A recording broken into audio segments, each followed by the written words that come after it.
are live. Hello, people. Welcome Hello. to We Watched a Movie. Cotton candy, sweet to go. Let me see them Tootsie Roll. To the left. To the Tootsie left. Roll. Tootsie Roll. Welcome to the R&B stream. That's it. That's all we do. We just sing. We just sing songs. It'd probably be more interesting. We'd probably get more viewers that way if we did that. 100%. You know what I mean? Yeah, but then but you're always gonna get those dislikes because these guys are fat and they suck. God, they're so bad. You got no soul. None. Zero soul inside of your butt. That's not what my mama said because I went to church. You're the devil. That's right. You're the devil. That's right, Steven. How you doing, fancy, sexy Wednesday coming to the stream having motherfuckers? Got Mark and Eduardo and April and Grubby and Clinton and Shania and Corjai and DJ Mexicano de Texas. I like that one. Olaf the Snowman's here. Don't melt because it's so hot. Josh Gad. Josh Gad. Ashley, Mark, Patricia, Jonathan, Casey. I hope you guys are all having an excellent, excellent Wednesday. I'm Good feeling times. sexy in my Tweedles. Dude, I got it. Before I know we're gonna be doing the Babadook toot for a Patreon review, but I gotta put out there's a little side story to this. See, last night Mike texted me the name of the movie that we were supposed to do, but he apparently autocorrected, so I thought it said Babyhood. And I went on IMDb. It's a legit movie, and I typed in Babyhood film, and it popped up on IMDb, 2012. And literally, dude, I like, this is what it is. The description for it, and I was like, okay, well, I'll give it a go because I have no idea, but because I was like, I don't know what I'm going to talk about since I ain't got kids. It said directed by Kate, whatever, I can't say her last name. This project was born out of my experiences of having my first child and how much it made me question myself. And I was like, this is literally the text conversation that I had with Mike. So he sent me that about what the movie was at about 11:19 p.m. last night, and so I gave him one of those like Geordie things from Star Trek: The Next Generation. I was like, okay. He's like, hey, can you watch the Babyhood for tomorrow's stream? And I was like, the GIF. And then about 12:19 a.m. I said, is Babyhood a documentary? I was like, about having your first kid. It's the only one listed on IMDb. Mike's like, ha ha ha. I meant Babadook. Sorry, an autocorrect. I hope you didn't watch Babyhood, LeBeau. I said, lol, cool. No, but I was getting ready to.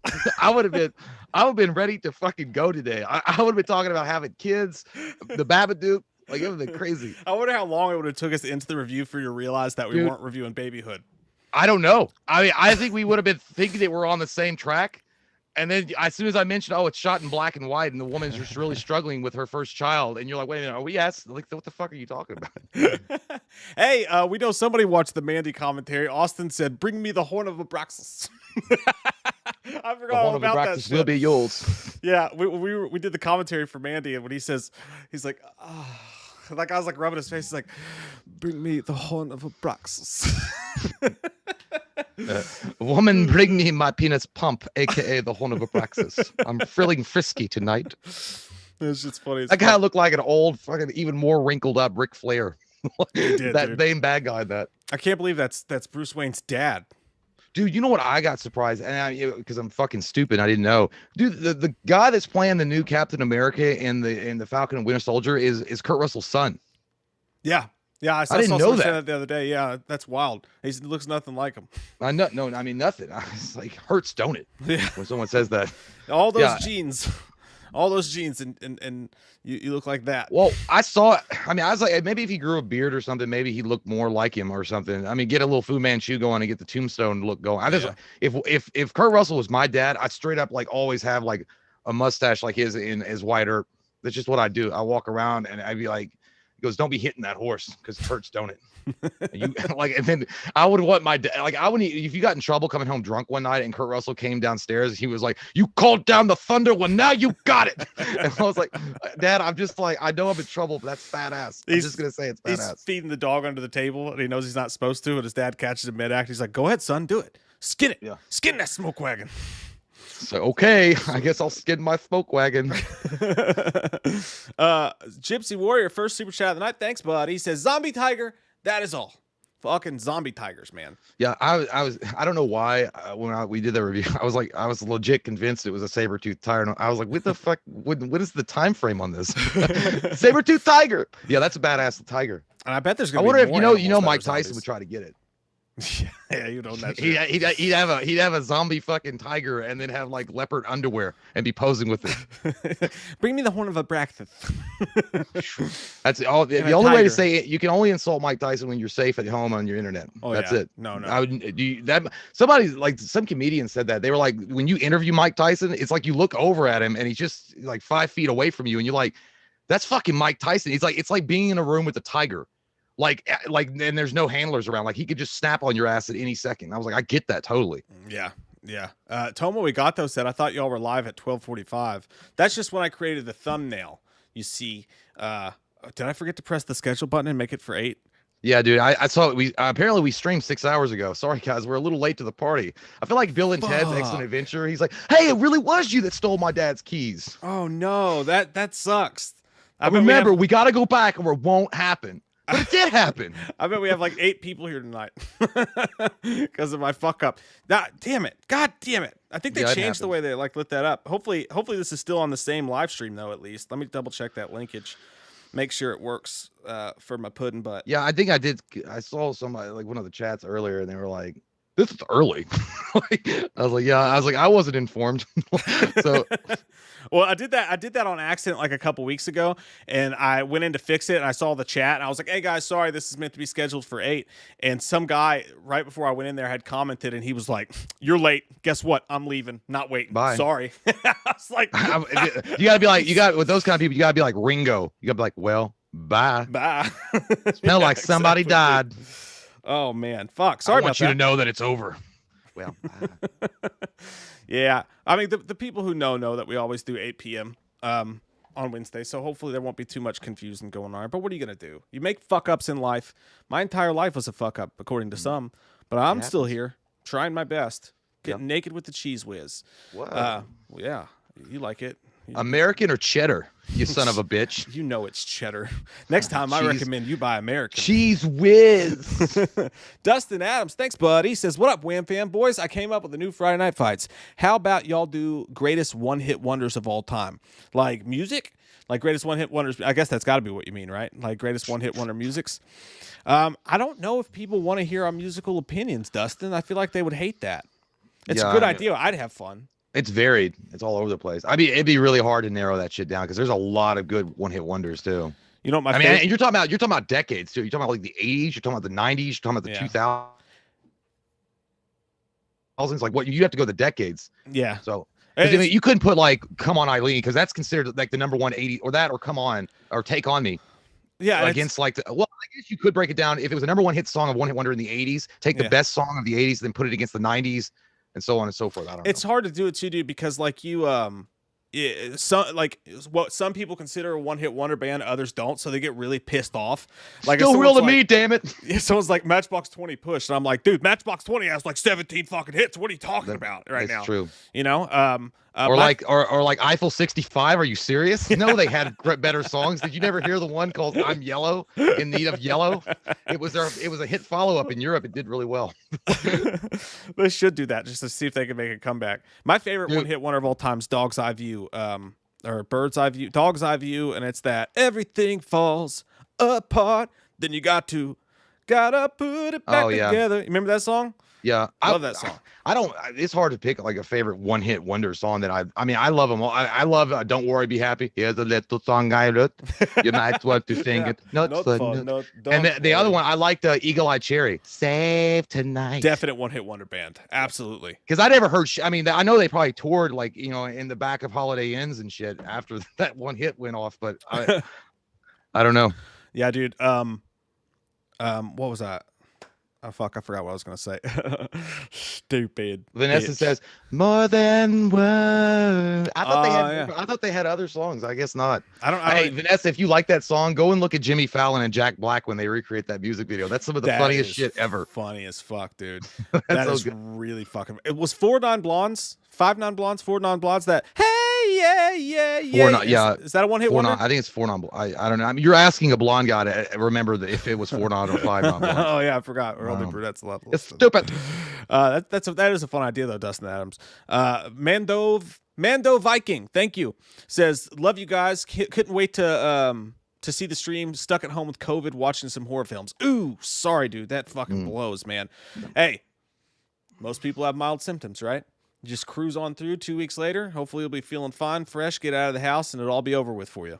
No problem. Make sure you also treat yourself to a nice bowl of ice cream. And if anybody gets in your way when you're watching horror movies, you give them a warm cup of shut the fuck up. Yeah, that's right. That's right. Grandma, you're in my world now. Hope you feel better soon, buddy. That blows fucking big chunks, man. And what horror movie you watching though? Because I mean, it depends. Like that, certain horror movies just make you feel. You got to be watching Monster Squad. It's not even a horror movie, but that made me feel better. Yeah, don't watch the fucking Babadook. I'll tell you that. Jesus Christ. That fucking kid, dude. I thought thought he'd get better. Depressing. That was my third time watching that movie, and I thought he'd get better. But dude, I still want to karate kick that fucking kid in his throat. I know, and I was like, oh yeah, you know what? Maybe I'm gonna watch it the third time around and feel bad for the kid. I was like, I just want you to fucking catch on fire. I felt bad like for him that at the kid end of the movie. I said I didn't care. I wouldn't even go and live with the Babadook and give that poor woman some rest because that's all that was wrong with her. She just needed some fucking sleep, you little bastard. We'll talk about that in the final hour of the show. But yeah, dude, same. That fucking kid was kicking the back seat and he's like, ah! Well, like, you know what? And again, little bastard. The director, the lady that directed that movie, if her intention was to make him one of the most annoying kids maybe ever in a horror movie, God, kudos, because it was fucking phenomenal. And they made him a really good actor. World. Yeah, you know what it was? I bet it was. Credit. It had to be, because the whole idea around that movie was the fact that the mother hated her own son and everybody didn't like the kid. So maybe the director was like, I'm going to make the audience hate the kid too. Well, that's they did it. It probably was just that kid's just a super fucking say-on actor, dude. They're like, hey, we want you to be really annoying. We want you to scream. We want you to just grate on people's nerves. And he did the thing that you talked about earlier. He was like, you called down the thunder. Now you got it. You got fucking. That's that Tom kind Hanks of kid that 2.0. be outside of like a grocery store, like riding that little horsey thing, and then they were screaming like that. I'd fucking kick the shit out of that horse real hard, and hope it breaks, and then they could fall over. I mean, I would do that in my head. I wouldn't really do it. Dude, falling over. I have a very embarrassing situation happen to me today. I fell over. You finally saw your wiener. I finally pushed my gut back and saw it. I was like, damn it. Small. Another fucking screw job. No, I meant like you just walk by a mirror and you finally got a good reflection of it. Like, oh shit. Side view. Like, is that mine? Looks like my dog's wiener. It's true, it does. If it was bigger, it would.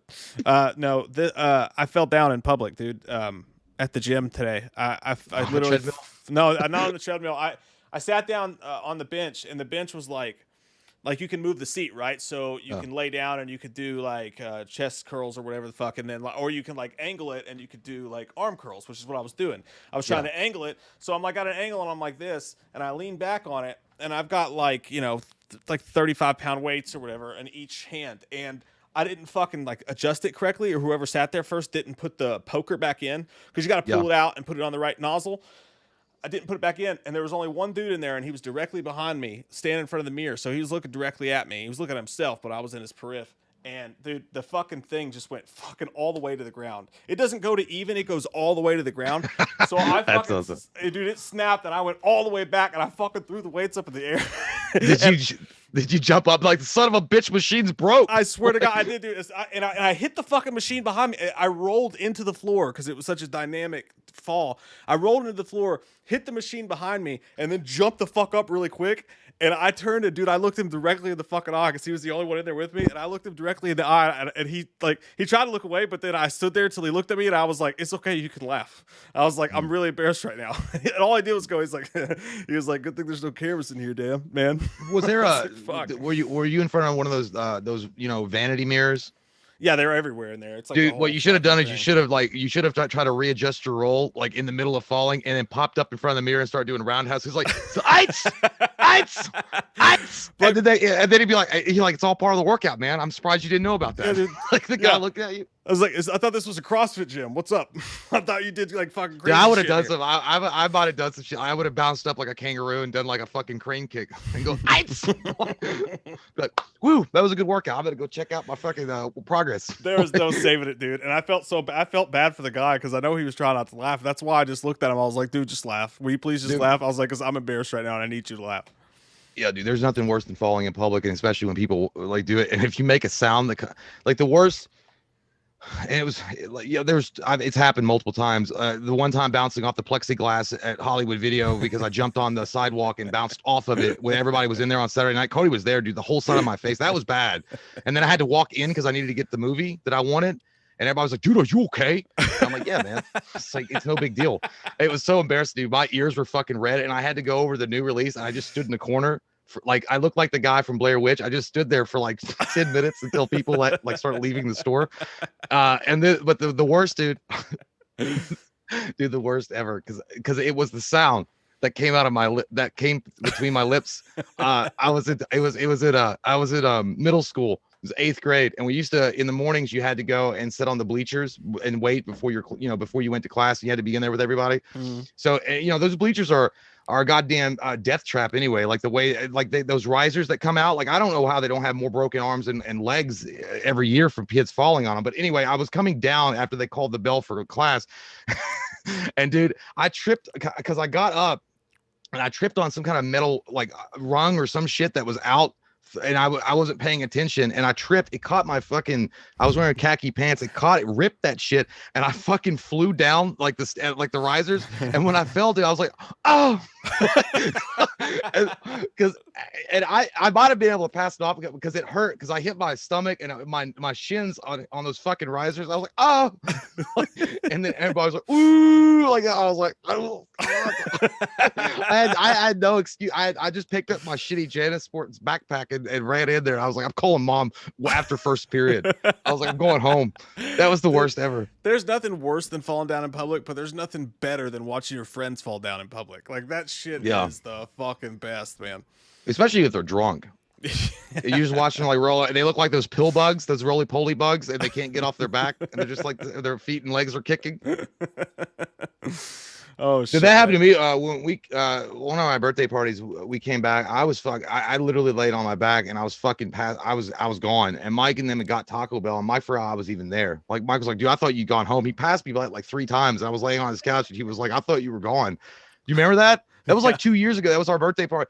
Yeah, dude, I was fucking dead on the couch. Like I couldn't move anymore. And then Mike was like eating Taco Bell, and he walked into his kitchen, and he walked back out of his kitchen. And he walked by me again, and he was like, "Dude, I thought you were gone." I was like, because in my mind I am.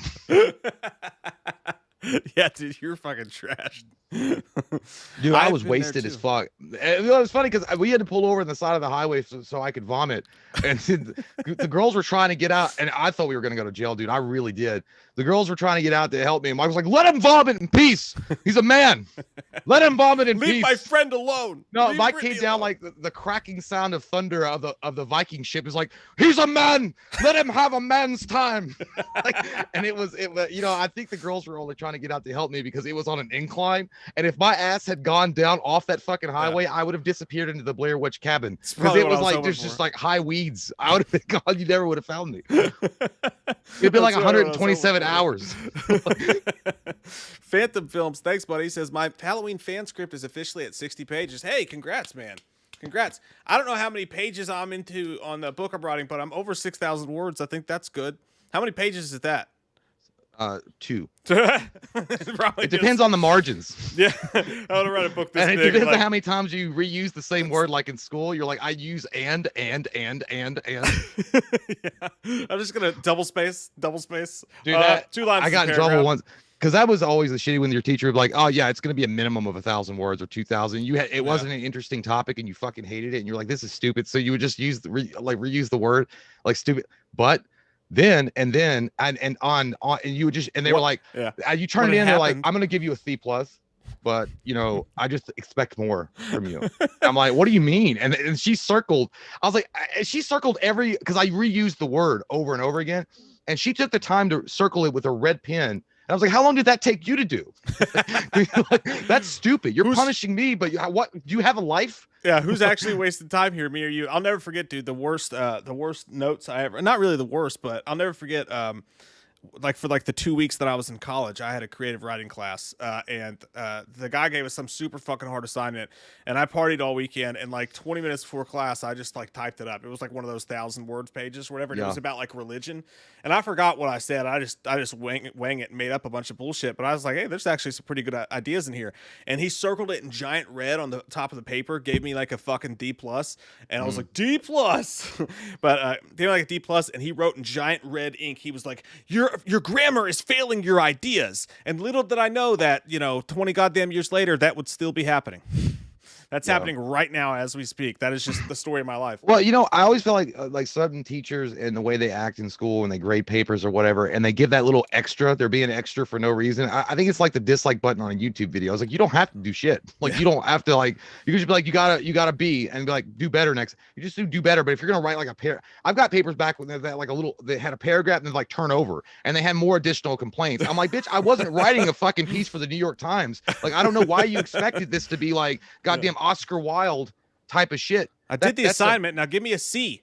God damn it. Dude, I was happy with my average. No, I always did good in English. So I guess they were like, I expect better from you, Jonathan. I just cannot believe this. And I'm like, all right, so I was fucking tired. I don't give a shit about the Industrial Revolution. You're like, hey, just because the motherfucker wears collared shirts don't mean he can't get a fucking D plus. Yeah, dude, I always ace because I'd always like, because I get lazy in the middle of the year because I knew I was going to do well later. Because I always be like, I know my adverbs and pronouns and shit like that. And then it was like, if an assignment came up, I would do better at the end. And they were like, yeah, it's really good. It's going to pull your grade up to at least a B.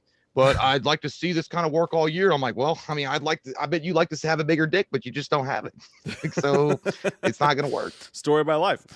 Troy Couch, thanks, buddy. Appreciate that, man. He says, what's up, guys? Can't stay long. Just wanted to show some support to the best channel, hands down. You guys rock. Take it easy. You fucking take it easy, buddy. And I mean that in a good way. You relax and have a good Wednesday night. Yeah, he wasn't trying to yell at you like a stepfather that you were getting in his face. You take it easy. Take it easy. You don't talk to your mother like that. Robert better not get in my face because I'll drop that motherfucker. DJ Ira. DJ Ira says, ready to skin that smoke wagon. Sup, y'all? What's up, DJ Ira? I like your name. Yeah, dude, that's just gonna be the catchphrase next time you get a woman ready to go and she's all hot and bothered. You're like, I'm ready to skin that smoke wagon. And then she's like, what? And then you just lose all points and you're not gonna have sex. So maybe don't say that. Yeah, that's I mean, amongst friends, but yeah, I skinned my smoke wagon on her. I skinned it. She's like, yeah, I want to get fucked tonight.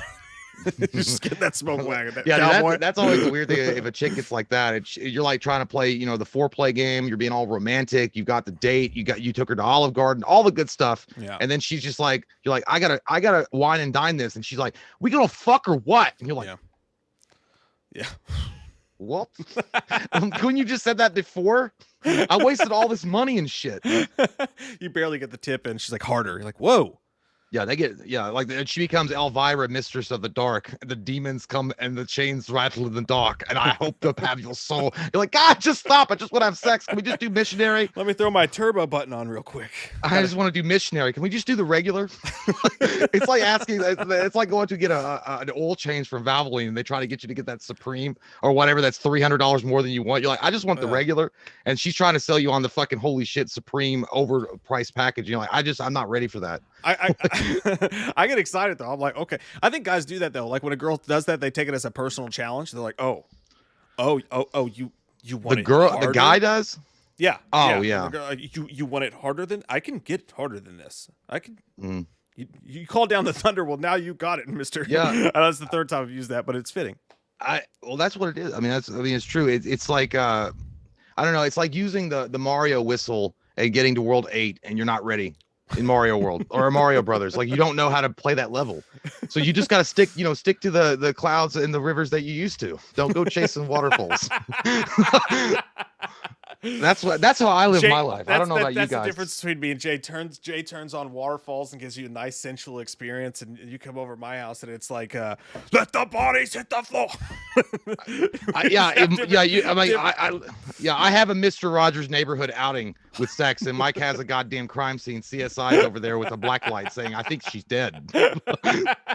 Hey, we each have our and then there's some poor sap in the corner when you come in to look, and after their sexual exercise, he's like, he told me to fuck her, so I fucked her. I'm like, holy shit, this has been a wild party, hasn't it, Mike? So, I drank too much tequila. That's what I'm trying to say though. When our powers combine though, we get the you gotta find a balance. It's yin and yang. Sean Davis says, I'm hungry as fuck. I bet you are after that conversation, Sean. He loves the cock. So I'm going to do something about it. I'm sitting in my chair. I'm comfortable and I'm hungry. Someone attend me. I know what that's code for. And I'll be over in 20 minutes. Okay. All right. We'll watch Roadhouse. Did you say, what is it? You to watch what? We'll watch Roadhouse. Oh, I thought you, for some reason, I do what popped in my head. We'll watch Night Court. Do you remember that show? We'll watch Night Court. We'll After watch Night sex, after sex, we'll watch Night Court. It'll be on a rerun. Don't worry. I've got the channel. Thank you very much, Patricia Gregory. Appreciate that. Korjai Taylor says Conjuring, Insidious, and Hereditary. Ranking: Hereditary, Insidious number 1, Hereditary number 2, Conjuring number 3 for me personally. So, Conjuring, Hereditary, and Insidious. For me, I think it'd be The Conjuring. I think then it would be Insidious, and then Hereditary. Oh, you put The Conjuring first? You whore. Yeah, I think The Conjuring bitch. is like it's the closest to the best retelling of like The Exorcist they've ever gotten. By the way, the Babadook has a lot of those elements in it, a shit ton of it. He said Babadook. What is it, not Babadook? I don't know. Is it Babadook or is it Babadook? He's like Babadook, dick. Dick. Did they just say dick? This monster is just asking for some wiener. Please give it to him.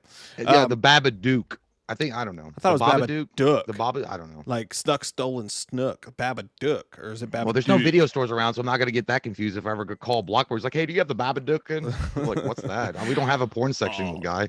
We were at Belinote last week in Lexington, and I tried to order like the chicken arabitia or whatever. It's like the chicken arabitia, and I was fucking panicking, dude. I don't even know what the fuck that is, dude. I'm uncultured. What is that? I don't know what it is either. That's why I didn't know how to say it. I like the ingredients that were listed. It was like chicken, fucking chili infused sauce, and like some noodles and shit.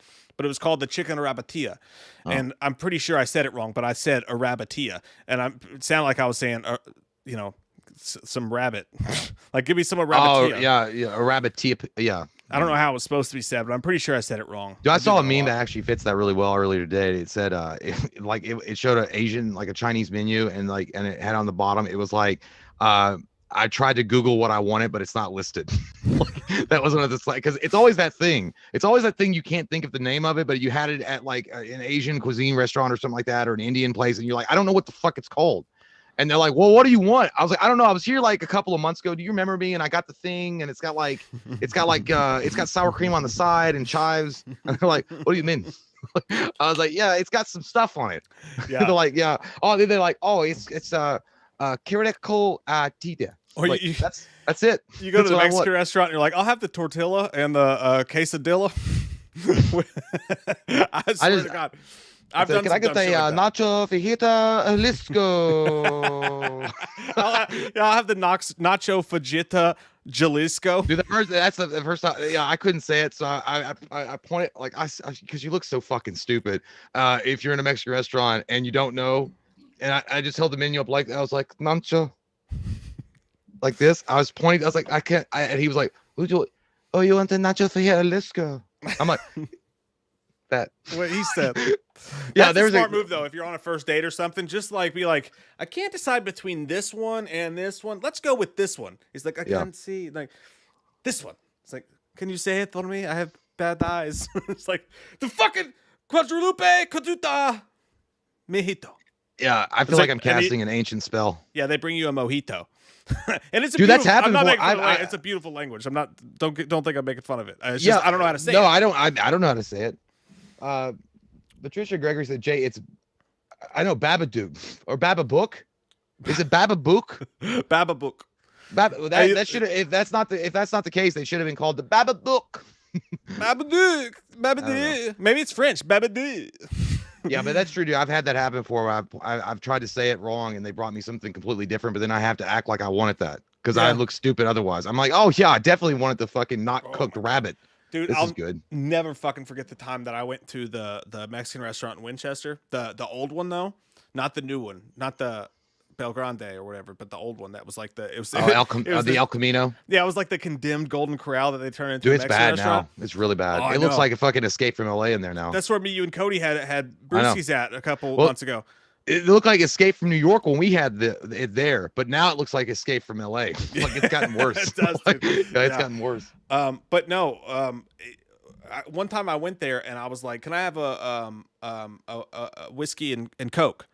I ordered a whiskey and Coke, and he's like, "I don't know what you mean.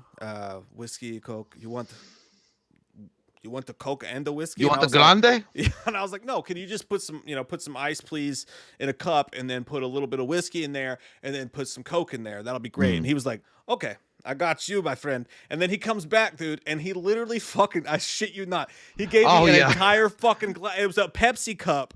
A blue Pepsi cup with ice filled to the top with fucking whiskey in it, with goddamn Maker's Mark in it, and then gave me another thing, and it was soda. And I was like, I guess I'll just in his mind, what he was thinking when he was like, "I'm gonna give this white boy something he probably doesn't. I don't charge him over the ass for." He's like, "Just got paid Friday." He's thinking about I've that tip got the coming. brawns and Dude, you've got the brains. Those dudes at that master restaurant are smooth as fuck too. Oh, They're smooth. Like they know how to get that money from you ass. Because that one when we went to Mike had his bachelorette party there.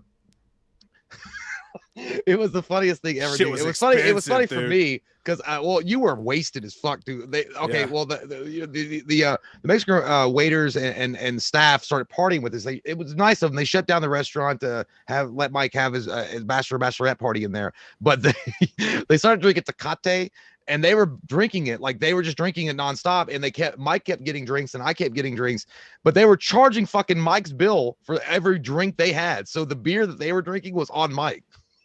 And dude, my bill was like, I think it was like 40 something bucks. And then Mike had like a 350,000. Like, it's like Mike had a bill that you needed to have Donald Trump as your uncle. I know. I was going to go on my goddamn honeymoon because of that fucking bill, dude. Because they shut down the bar because we stayed there for so long. They closed the restaurant, but still continued to drink with us. And you guys, they were bringing us, those Mexican restaurant beers. They're like this big. Yeah, the grandes. Yeah. And they're filling them up to the top. And then they're putting a shot of like Bacardi 151 or some shit like that in there and lighting it on fire. And then you chug it. And we did like 4 of those fucking things. Yeah, your face caught on fire.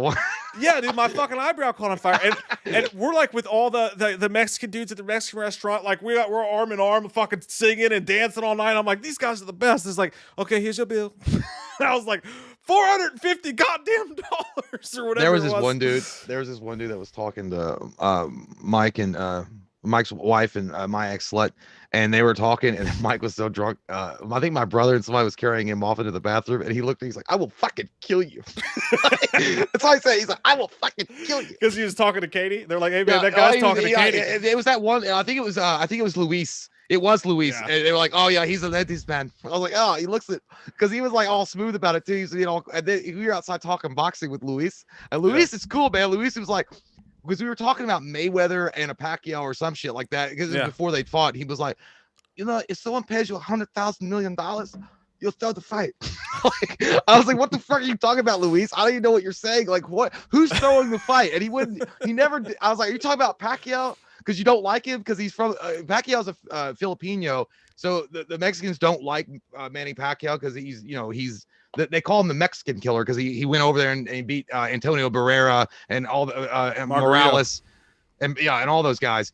He did get laid out by Marquez though, but that was a great fight. They had a great series. But but they don't like Mayweather. But I was like, who's throwing the fight though? I don't understand what you're talking about, Luis. You're just talking about hundreds of thousands of millions of dollars, and I don't know who's supposed to be throwing. I remember that, dude. All I knew is I looked over and I saw this. They were like, "Hey, Luis is a ladies' man," and then I look over and I see this Luis Guzman looking dude, and he's got like his arm on the bar behind Katie. He's like, and I was like, "You guys were carrying." I was like, "I'll fucking kill you."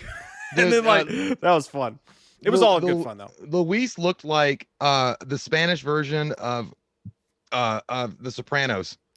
Like he looked just like James Gandolfini. Actually. Yeah, if it was based on a Latino mob, that motherfucker be running it. Like that's why he was wearing a wife beater. He kind of had a pop belly a little bit, but he was owning that shit. Had a couple of mustard stains on it from whatever he had before, but he just knew he could get it if he wanted it. Yeah, he was a nice guy too. When I told him I was going to kill him, he was just like, and his brother's name, and his name was Luis. His brother's name was Rafael, and Rafael was this dude look. I swear to God, straight up 100%. If you saw this dude, he looked like every Steven Seagal villain in the early 90s. He just had that haircut. He had like a mullet thing, and he would walk. He's like, is your meal good? Like, I was like, you're gonna get your ass kicked by Steven Seagal one day. I just know it. Those are the times, man. That place was great. We had some great times at Mhm. the Mexican restaurant in Winchester for sure. Still there, but we just don't go. Edward often. Santiago said it's the mustard stains that close the deal. It really is. If you see a guy wearing a wife beater with some mustard stains on it, but he's still got shit under control, and he's like hanging outside of a sandwich shop in a picnic chair, don't fuck with that guy, and don't bring your girl around, because he's gonna own you and own that vagina that you got on your arm. Yeah, it's just the way that it works. Got mustard and gabagool on his shirt. You don't want none of that. Troy, and always avoid the guy with the gold bracelets. If he got a gold bracelet and a gold chain, and he's got some chest hair poked out, like James, don't bring it around. Don't, unless you pay respects. You got to be street smart. You got to watch for the wrong guys to fuck with. Troy Grubb, thanks, buddy. He says, got some goddamn wham up in me. Love you guys. Hope, Mike and Jay, that you guys are doing well. I'm doing fantastic, my friend. Really good. Especially, I really feel a lot, I don't know. I feel like really in touch with the feminine part of me, because I really want a baby now after watching Babyhood, the film.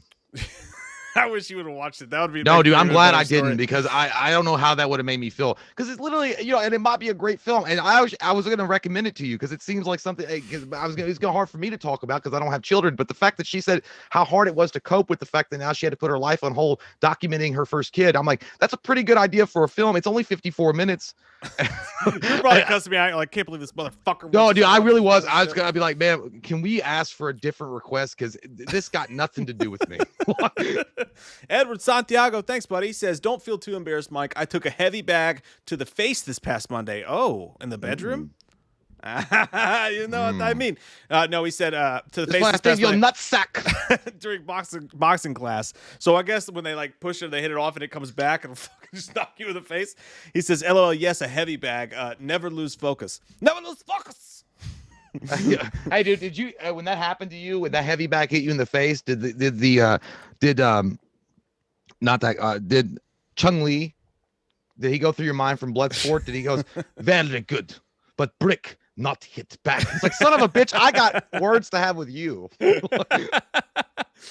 Oh fuck, dude. That sounds like how it happened to me, dude. Like, I swear to God, if I went and did like a heavy bag, it would beat the shit out of me. Like, it'd be, remember that thing in First Kid when Sinbad takes him out and he's like boxing, and then he hits the boxing thing, and then he's like, yeah, then it bounces off him and knocks him across the floor. That's how it be. That's how it be, though.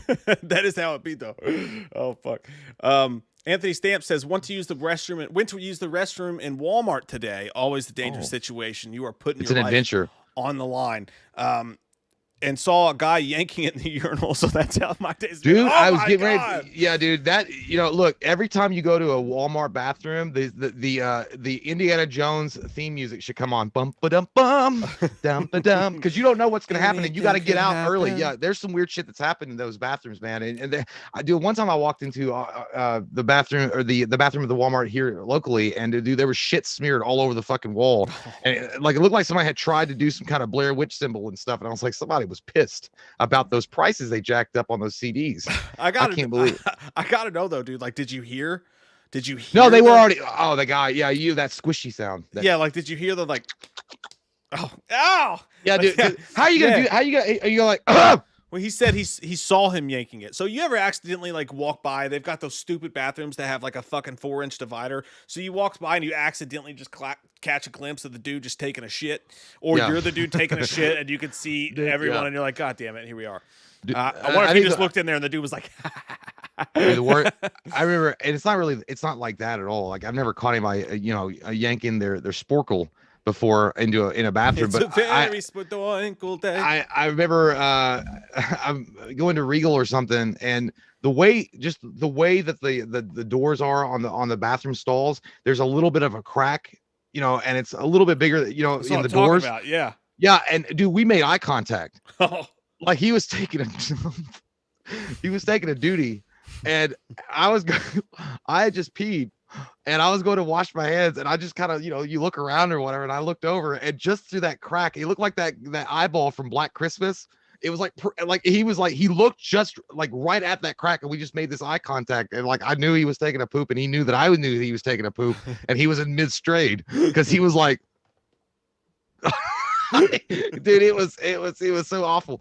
I was actually telling April, dude, it's still some of the funniest thing I've ever heard in my life. I don't know why, it just strikes my giggles. When we went to see Batman versus Superman back in the day, And it has nothing to do with any of my jerking off or anything, but it does take place in the bathroom at Regal Cinemas. Mike was I think the movie was over, and all the dudes, the bathroom was just overflowing with dudes and penises and pee sounds. And I was done at the urinal, and it was me and then like 3 other guys. It was like every hand station or hand washing station was taken up, and everybody was washing their hands. And this dude, man, he was like, everybody washing their hands. He's like, well done, gentlemen. I thought that shit was the funniest fucking thing. I don't know why it just struck my fancy, dude. And I felt proud of myself too. Like he was my captain on the field. I was like, thank you, sir. Aye, captain. Yeah, the kind of guy that has the balls to just do something like that is just, you got to respect it. Like that would make me laugh. Yeah, too. he had a playful tone. He's like, well done, gentlemen. I was like, yes, it was well done. I agree. I concur with that. That guy's stimulus just hit. He was just in a good fucking mood.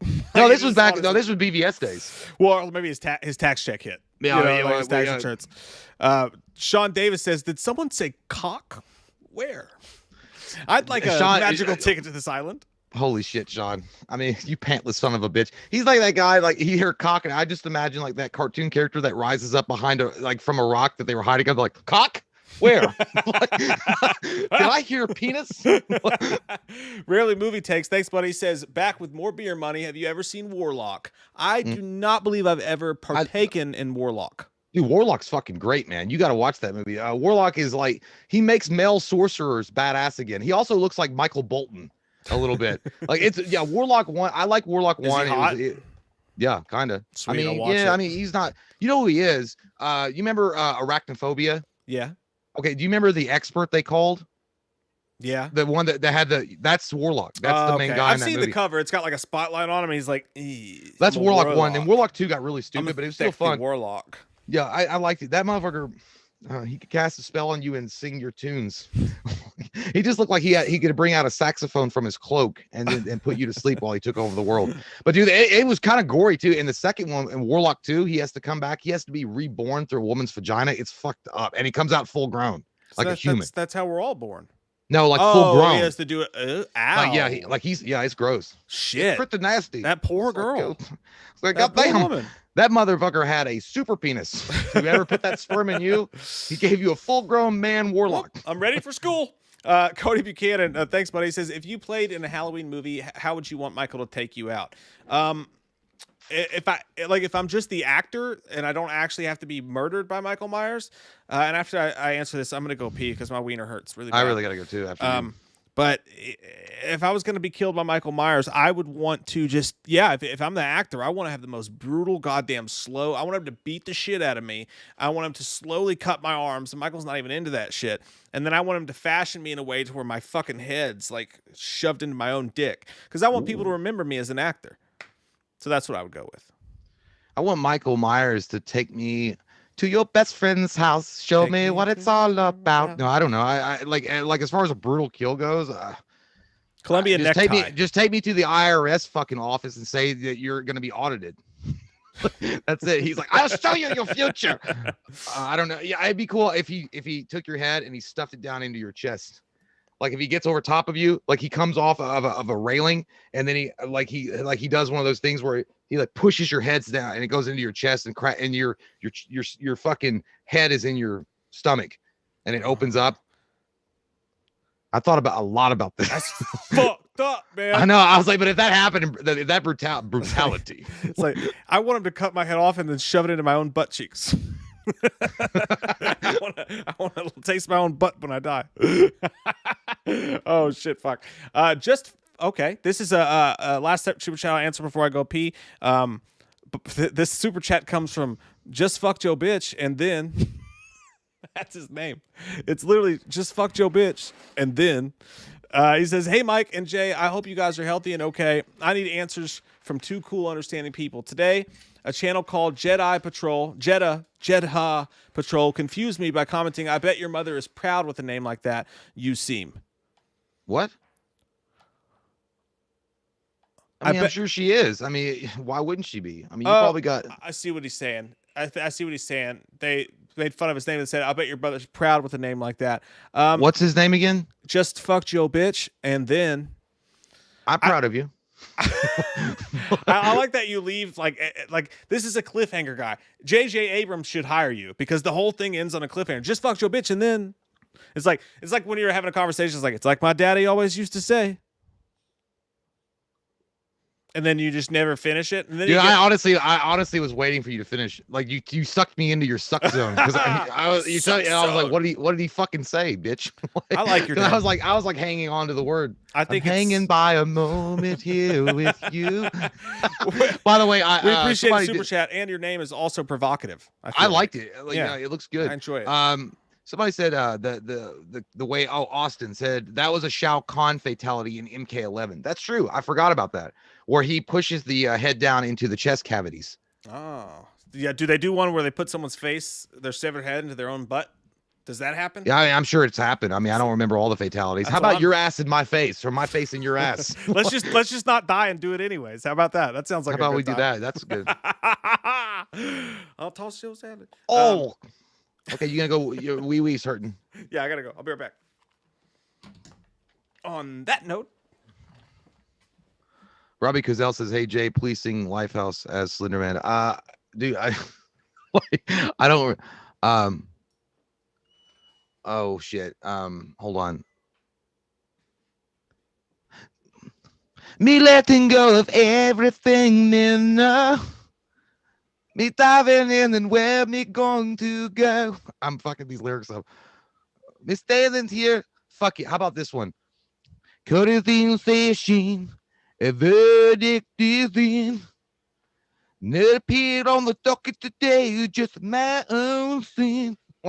I'm gonna do you a little Creed. I don't know. I can't remember the fucking the Lifehouse shit that well. I think there was a super chat here.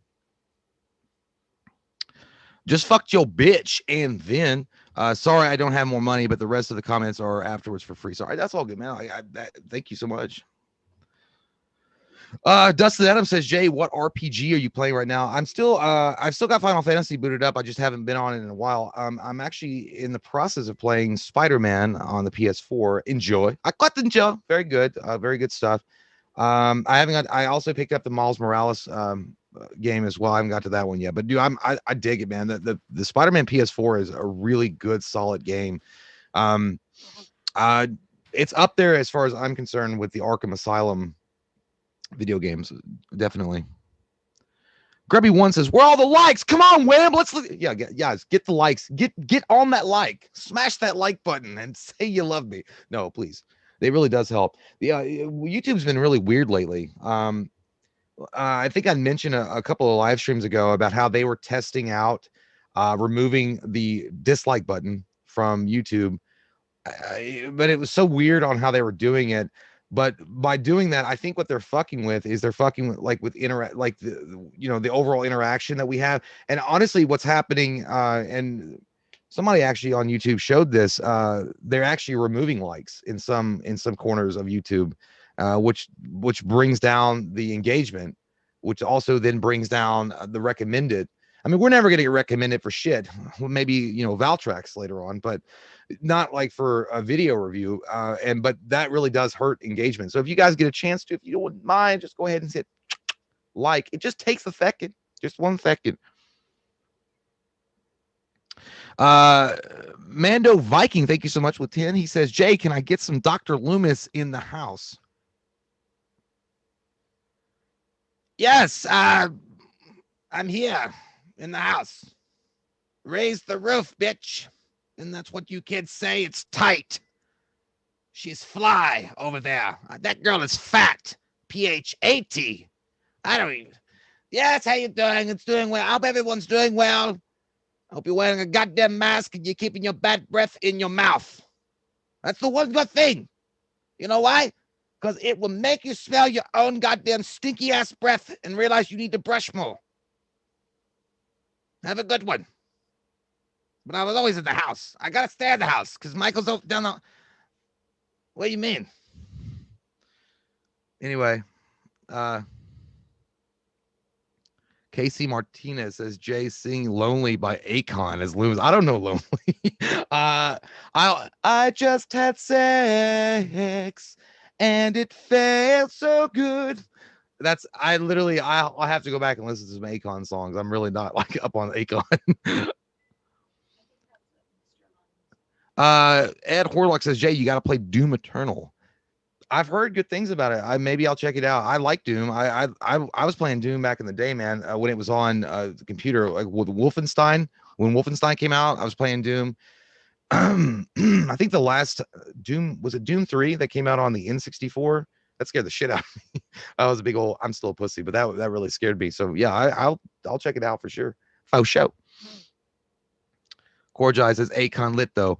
Yeah, I like Akon. I definitely liked that collab that he did with Lonely Island, even though that was 1,000 years ago when they were still making like wheels made out of wood. I know it was forever ago, but that's the only Akon one I know right up. X Shin says, I burped in my mask after eating spicy. Not good. Yeah, I'll bet you burnt your nose hairs off with that shit. That's the worst thing ever, man. Like if you go and get like some kind of like Thai food or anything like super spicy, and then, you know, it just rumbles up like a volcano of lava, and then you burp, and then it goes right back into your face. Holy shit. You probably feel like that dude in Indiana Jones, Raiders of the Lost Ark, when his face is melting. Like, oh my goodness gracious. Jesse McLaughlin says Akon went hard for that one. Yeah, you guys are. I'll have to get on Akon. I don't know. I'm not like get on him because I don't know him. I had to ask first. But Nathan Costello says, Jay, when you gonna shave your head, my man? Well, if the receding hairline keeps on going, it's gonna happen sooner rather than later. I'm gonna be in Bruce Willis's Die Hard commercials. I'm gonna get. You know what? If I have to do it again, and I'm just gonna straight shave, I'm just gonna let this fucking thing grow, and I'm gonna get like an anthrax beard straight up, like straight down to here. And I'm gonna shave this. I'm gonna like get this kind of, and I'm just gonna like a straight arrow. Yeah, I'll pet it when I'm horny. No, but I just want to get my beard thick enough so I can, and then maybe because look, I'm getting whites all up through my fucking beard hair. If it gets white enough, I'm just gonna be like the Dr. Loomis from Curse of Michael Myers, like not dead, just very much tired. All right, well now my wiener is really hurting, so okay. I'll leave it to you. Okay, see you soon. And when Jay gets back, we'll actually do the news. I promise. What's going on here in the chat? What are you guys doing? What's happening? Were you guys talking about me? You guys were fucking talking about me. I fucking knew you were fucking talking about me. Mando Viking, thanks, buddy. He said, oh, I hope Jay already answered that. If he didn't, I'll try to remember to tell him when he comes back. Because that's not for me. Just fucked your bitch. And then says, sorry, I don't have no more money, but the rest of the comments afterwards are free. Sorry. That's okay. Don't apologize. Yeah. You're weird, but I like you. You're weird, but I like you. That's fucking hilarious. We do have stuff to talk about other than just shooting the shit, I promise, guys. We're going to talk tonight about the Scream news that has come out. We're also I have a theory about Scream that I want to lay on you and have you smack back into my face. And then we're going to review the Babadook from Mira Cross, our Patreon. We have a tier on Patreon where you can request us to do a review or commentary, and she is one of those fine people. And we're going to do a review of the Babadook, which we've never reviewed on this channel before. I thought that we had, and I was sorely mistaken. Just like I was about my sexuality so many times. So many times. But yeah. Yeah, Clinton said only 116 likes. Hit the like button. You got to hit the like button. Apparently, it's important. You got to touch it. You got to touch it. Just touch it. Just touch it. Just do this. Everybody just do it with me. Just take your mouse. Move it over. Just to the bottom right screen. And go to the thumbs up. And just touch it. Just one time. Do it. Doing it and doing it and doing it. Wow. The Shape of the Shadow says, sup, Jay? Can I get a... You know what? Why does everybody wait until Jay's gone to ask Jay to do stuff? I'm not him. I can never be him. But he will when he gets back. Troy Grubb says, Mike, buddy, I would want to be taken out in a Pizza Hut for Michael Myers. I promise. Buddy, I hit the like button. Thanks, man. Yeah, I'd like to die in a Pizza Hut if Michael Myers was going to kill me. You get that sweet aromas going on. You got the red lamps all around, the weird little red plastic cups that they used to, or yeah, they're plastic. They're like fiberglass or some shit. I don't know. It's probably dangerous. What are you going to do? Christy said, what's up, Christy? Says, Mike and Jay should do a karaoke live stream where we suggest the songs for them to sing. Jay and I love fucking karaoke. That's like our jam. Back before Blovid happened, that's what we did. What Jay and I's whole scheme was, it was more often when we lived a little bit closer. We're about an hour apart right now, but we'd go out. We'd say, tell the ladies, hey, I'm going out to have a beer. We're just going to talk about some business stuff. I'll be home by 9. Definitely not going to go to the karaoke bar tonight. And it was always, okay, we'll see. I'm like, no, really, we won't. And then every single night, without fail, we'd be sitting around having a couple drinks. Like, all right, so you want to go to karaoke? Yep.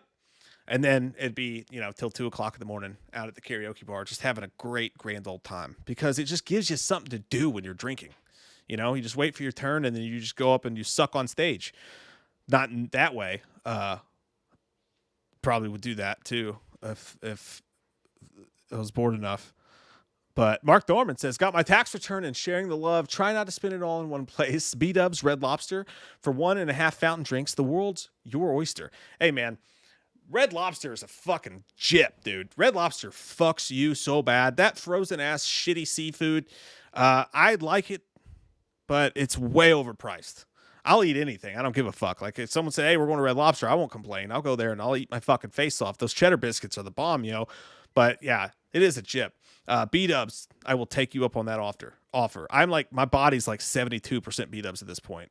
We eat it so fucking much. I love it. Casey Martinez says, Mike sing Lonely by Akon as Chalice. I don't know that song. The only Akon song I know is I Just Had Sex and It Felt So Good. I don't know what Lonely is, though. I'll have to listen to it maybe next time. What were we talking about? Sucking dick on stage? Something like that? I don't know. Don Wick said, Ultimate Feast is so overpriced now. I remember when it was $18. Yeah, like the Ultimate, like Admiral's Feast. I never did that. I need to go.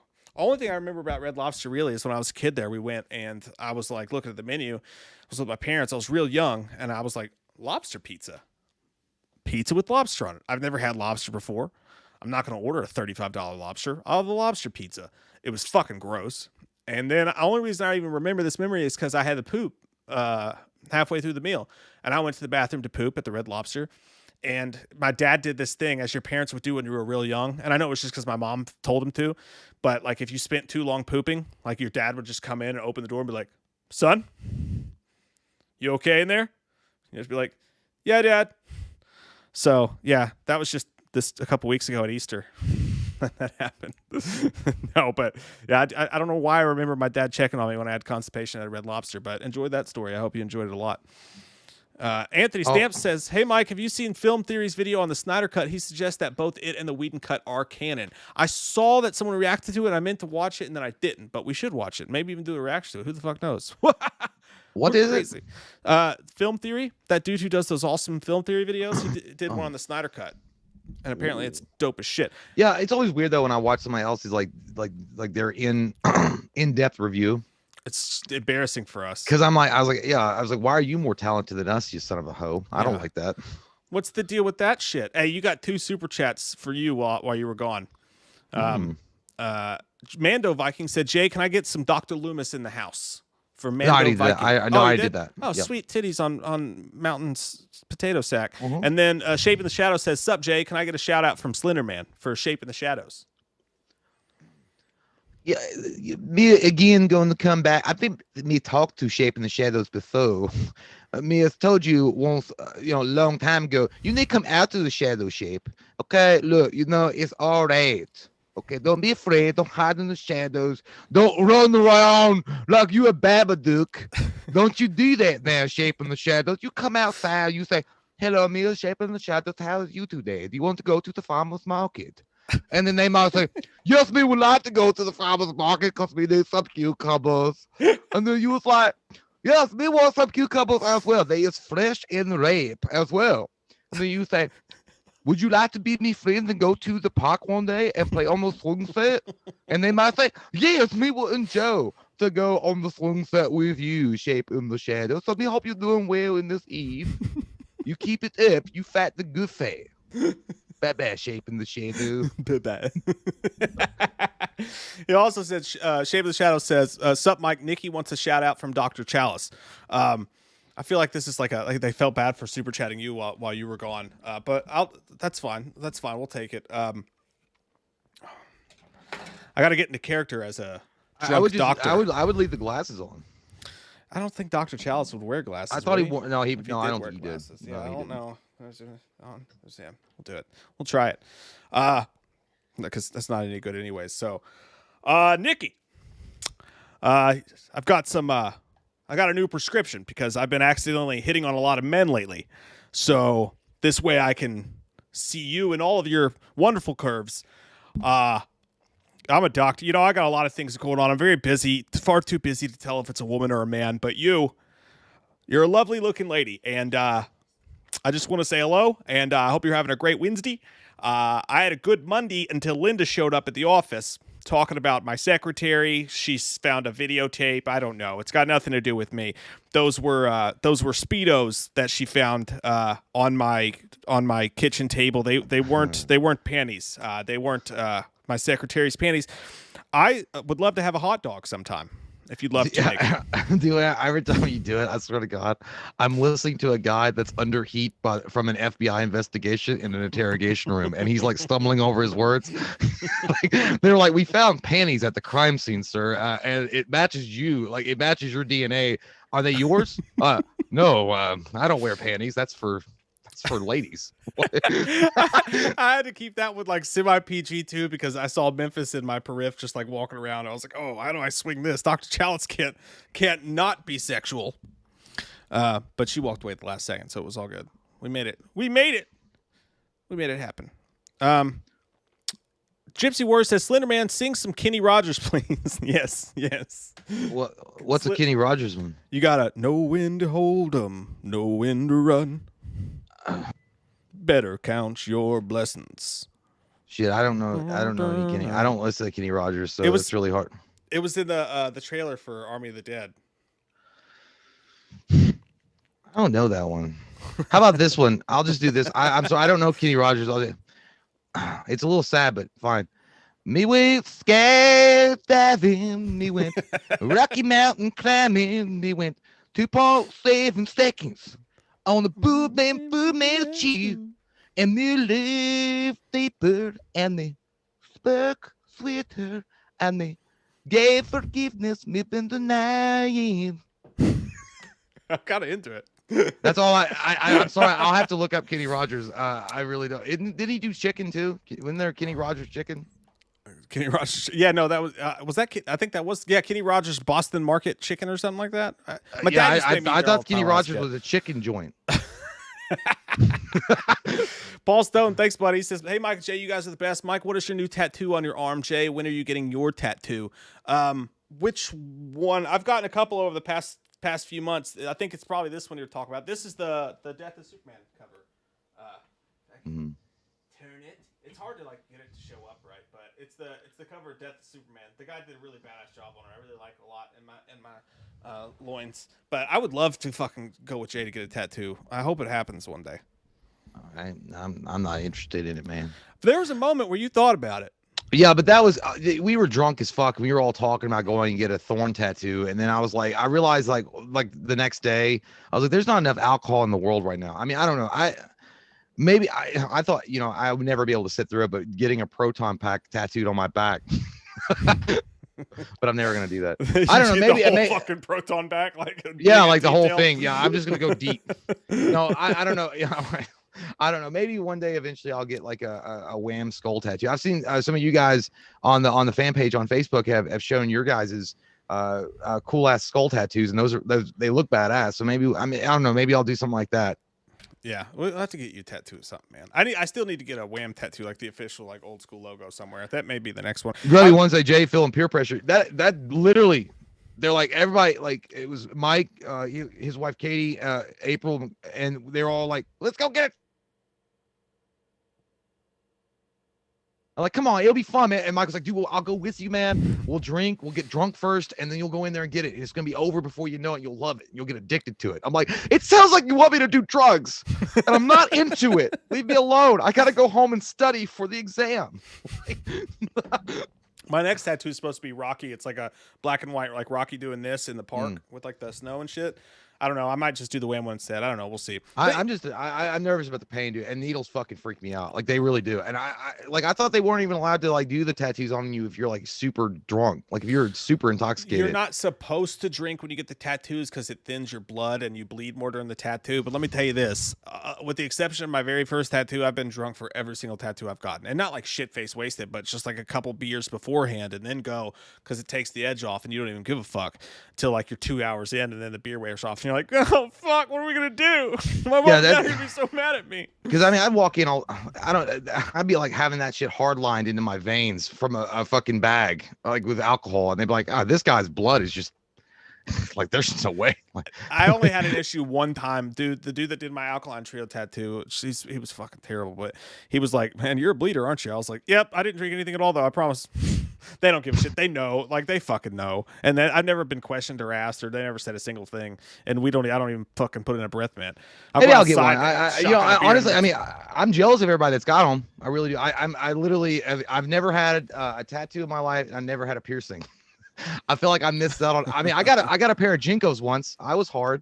I was down with it.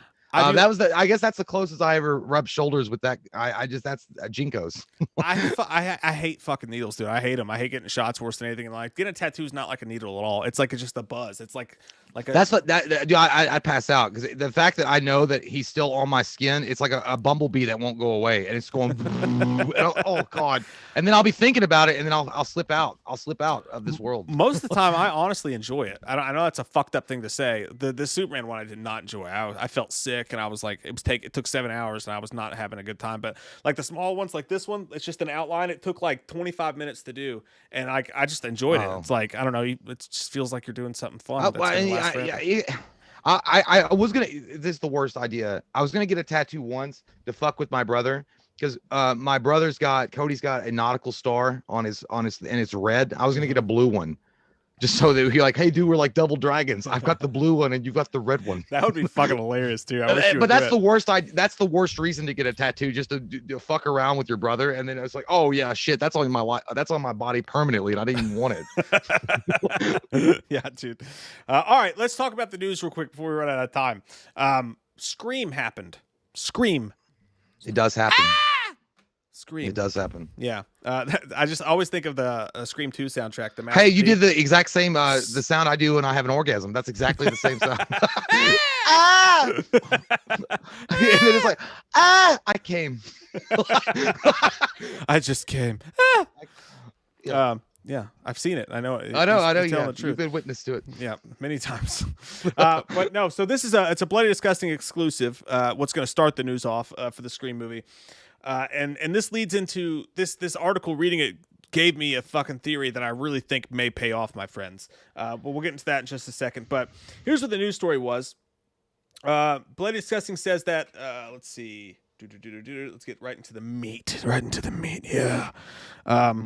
Yeah. And an interesting bit of news, Bloody Disgusting exclusively. That kind of made me get that like shiver. Don't do that again. I know. It's like because it was like it was kind of like when you're talking about ASMR. Yeah. You know, you're like, I think you said it before. He's like, are you supposed to relax me or make me fucking want to jack off? The sequel should be ASMR Scream. It's like, hello, Sydney. Yeah, it's like, ooh. I'm just kind of turned on. I'm not really scared anymore. You'd be like, turn on the deck lights. Again. It's real fucking sensual about it. Let's turn on the juice and see what shakes loose. Was it an interesting bit of news? Bloody Disgusting exclusively learned today that there are not only multiple versions of the Scream screenplay, but also the movie, with the purpose to obfuscate fans who want to spoil the final product. This was confirmed to me this morning by the filmmakers. There's a bunch of dummy endings. They filmed a bunch of different endings. They gave out a bunch of different scripts so that nobody actually knows how the movie itself is going to end. None of that's that surprising. The Scream 2 script was famously leaked, causing Kevin Williamson to have to go and like do rewrites. The Scream 3 script had a bunch of fucked up stuff happen with it. And that was even before the crazy Reddit shit that goes on today with movies. Halloween Kills, allegedly script being leaked, which I still think is bullshit. All that stuff. It's not surprising that they would do that. Yeah, I mean, the fact that they had multiple scripts and I did read the article that it said that they probably have filmed, or I don't know if they actually filmed multiple endings. Maybe they did. I don't fucking know. If they had gone to that extreme just to prevent that from ever leaking out, and they would have backup scenes for backup scenes. I mean, it would be a smart plan. I mean, if all the actors are there, it's like, well, they is there. Let's fucking film at different endings. Yeah, it's not, I'm okay with that. Like, and I'm happy they're doing that. And I'm actually, I wish that a lot of other studios would do that as well. Like, I hope, Halloween Kills, for example, there's a lot of assholes that even pop into our stream now and again that try to spoil the movie. I kind of wish that they had multiple fucking endings for it, and also, and I get, and I don't know if it's controversial to even say it, but I mean, I get the idea behind a test audience, but I almost feel like it's pointless to have one. I mean, I really do, because here's the thing about test audiences: you can't bottle the motherfuckers up, even if you might make them sign an NDA, and they're not supposed to say anything, and they're you're still going on the good faith of the people, and in half the time I would just stop doing that. I would stop doing the test audiences. I know they need them in some capacity, but I'd do a different way of and that way maybe you wouldn't have the leaks. Yeah. That, and the fact, I mean, you also got to think too, I mean, the fact that the filmmakers themselves confirm this to Bloody Disgusting, wouldn't it be smart if they didn't actually do this, but they just said they did? So anything that actually came out, anything that actually came out on Reddit, if something does come out from the test screenings or from the production screenings, they can just, the fans will flock to it, and they'll be like, no, dumbass, didn't you hear this story a couple weeks ago that they purposefully leaked, or they did a bunch of, and nobody actually knows the ending? They could have just filmed one ending and said they filmed multiple, so if that one ending does get leaked, they don't get fucked. That being said, though, it wouldn't be the first time. There's several movies that you've seen, movies like, I think The Hitcher was one of them, but there's a ton of movies that when they come out on DVD, they have alternate endings because they weren't sure how they wanted to end the movie. So that we already have the setup. It just depends on who kills who dies, how it happens. They go ahead and they film multiple endings. It wouldn't be that big of a surprise if they went that far at all. And they probably should. I agree with you. I think it's a smart move. Yeah. I mean, I think it's, but again, I think all this extra precaution is good, but I really do think test audiences, they should just be phased out completely. I mean, I wouldn't look. The reality of it is the test audiences have always fucked over the movies anyhow. I mean, they're the ones that made Event Horizon, for example. Event Horizon was going to be a lot more violent, a lot more extreme and graphic, and they showed it to a test audience, like, oh my god, I can't sleep at night, are you gonna show this to children? And I was like, no, actually it's rated R. So no, but they, so that movie got cut, like 30 minutes of that movie is, and they don't even know if they're ever going to be able to restore it. And I just feel like test audiences, man, and again, it is good to get a pulse of the people. But as a director and a screenwriter and the cast and crew, you should just be like confident in your work and be like, I'm gonna put this shit out there. I know I made a good product, and I'm gonna let the fans decide. And that's the way that it should work. You should keep that shit bottlenecked as fuck every time. Yeah. And I know it's not possible in every movie.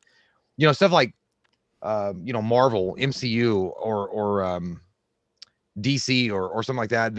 Even though DC had that big flub with the HBO Max thing leaking, they're really tight-lipped about a lot, or Star Wars, they're tight-lipped about a lot of that shit, but it almost feels like that shit doesn't extend to like something like horror movies. I feel like Scream and Halloween or anything like that should have the same kind of security measures in place to prevent that from being spoiled. Because look, a lot of people care a lot about these characters. A lot. I mean, I feel like you just have as many diehard fans in the horror community as you do in the Star Wars community or the Lord of the Rings community or MCU or DC. So I feel like it should be treated with the same kind of respect. Anyway, I agree. Yeah. I agree with you wholly. And you look like a guidance counselor when you were like leaning forward like this, and you're like, I agree with you. I'm glad that you had safety schools. You didn't just rely on Notre Dame. It's these fucking glasses, dude. That's probably why I look like. That's what I said earlier. I was like, I look like a guidance counselor who's trying to tell you that you can't get into the schools you want to go to. You look like a guidance counselor that was like transferred from a suburban white neighborhood to the inner city schools, and you're just trying to figure it out. I got some tattoos. You're just trying to figure it out. and I'm that one white kid that wears the collared shirt in an inner city school for some reason, and you feel a lot more comfortable. And you're like, I don't know. We should do a Dangerous Mind skit. Yeah, you got to sit like this, and then we could do like Loomis, like all sweaty, and do it. Been spending most our lives. But no, I mean that's how Halloween Resurrection happened, right? I mean that's why Busta Rhymes got all that screen time and got the karate kicks and all that, is because they tested an audience, and they tested a really young audience, and that audience asked them for more Busta Rhymes because they tested an audience who didn't give a flying fuck about the Halloween franchise. They were just a young, I guess, hip audience, and they said, oh, I want more of that guy because I like his music or whatever. Yeah. And then we got that. I agree with you. I hate the test screening idea. I get why they do it, but still. But all this really had me thinking, dude. I think that this, and I would not be surprised if I actually got this one right. What if, because we know that all we've heard about Scream is that it's going to really, really, it would have made Wes Craven proud. It's going to really tie in the meta stuff. It's going to have all the stuff that a Scream movie should have. We've heard that ad nauseum from all the actors and stuff like that. Everybody who's seen the Parcel scripts. What if the big twist, man? Because you think they're bringing the OGs back. They've got this a big giant crop of new actors and actresses that are coming in to do this movie.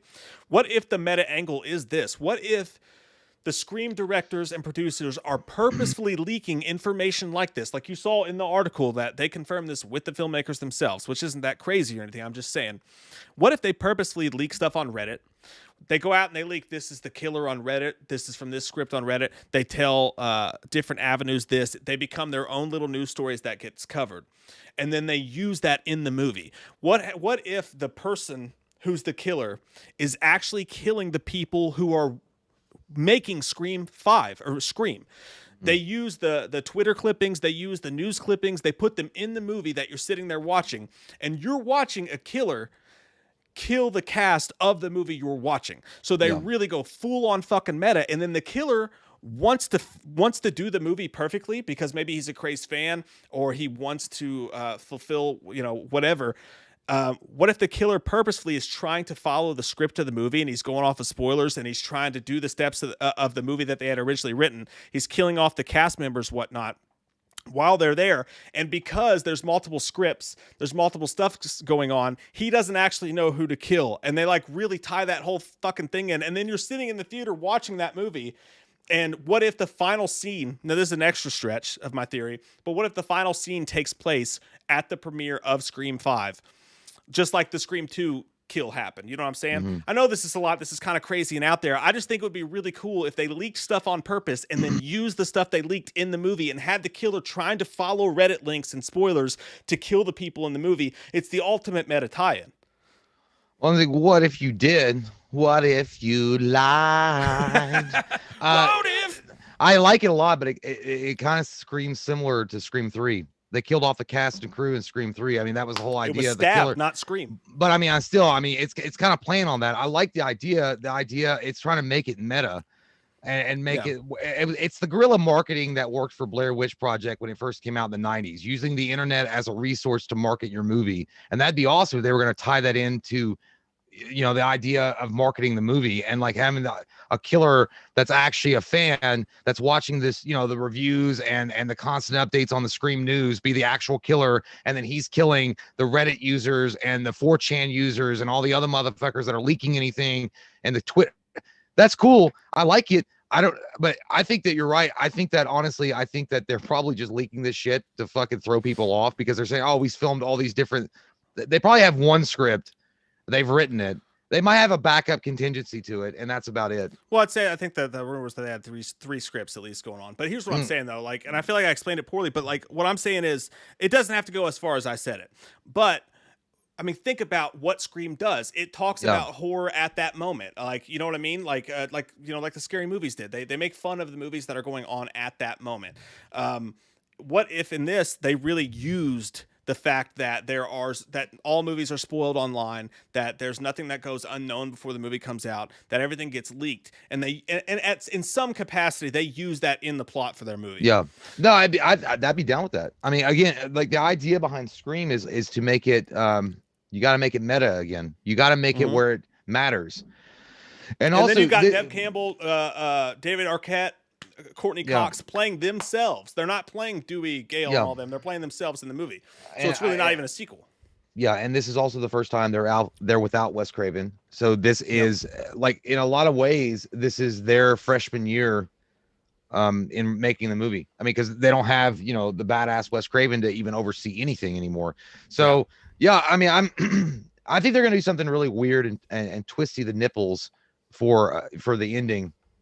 But yeah, I mean, that would be cool. I mean, if they were trying to go with the guerrilla marketing again, um, echoing Blair Witch and what they did, because you haven't seen that in a long time. Blair, like I swear to God, Blair Witch, the Blair Witch Project, when it came out in the late 90s, that, you know, again, the internet was young and it was a virgin, and they took advantage of that shit, and they were able to market the fuck out of their movie to great acclaim. Now you really couldn't do it as well because everybody's like, oh well, everything on the internet's fucking fake now. But again, I only remember Blair Witch doing it. But I always feel like the internet and using shit like you know, including the real life, you know, Twitter, Instagram, Facebook users, other than Unfriended to the dark web, I haven't seen it. That would be cool.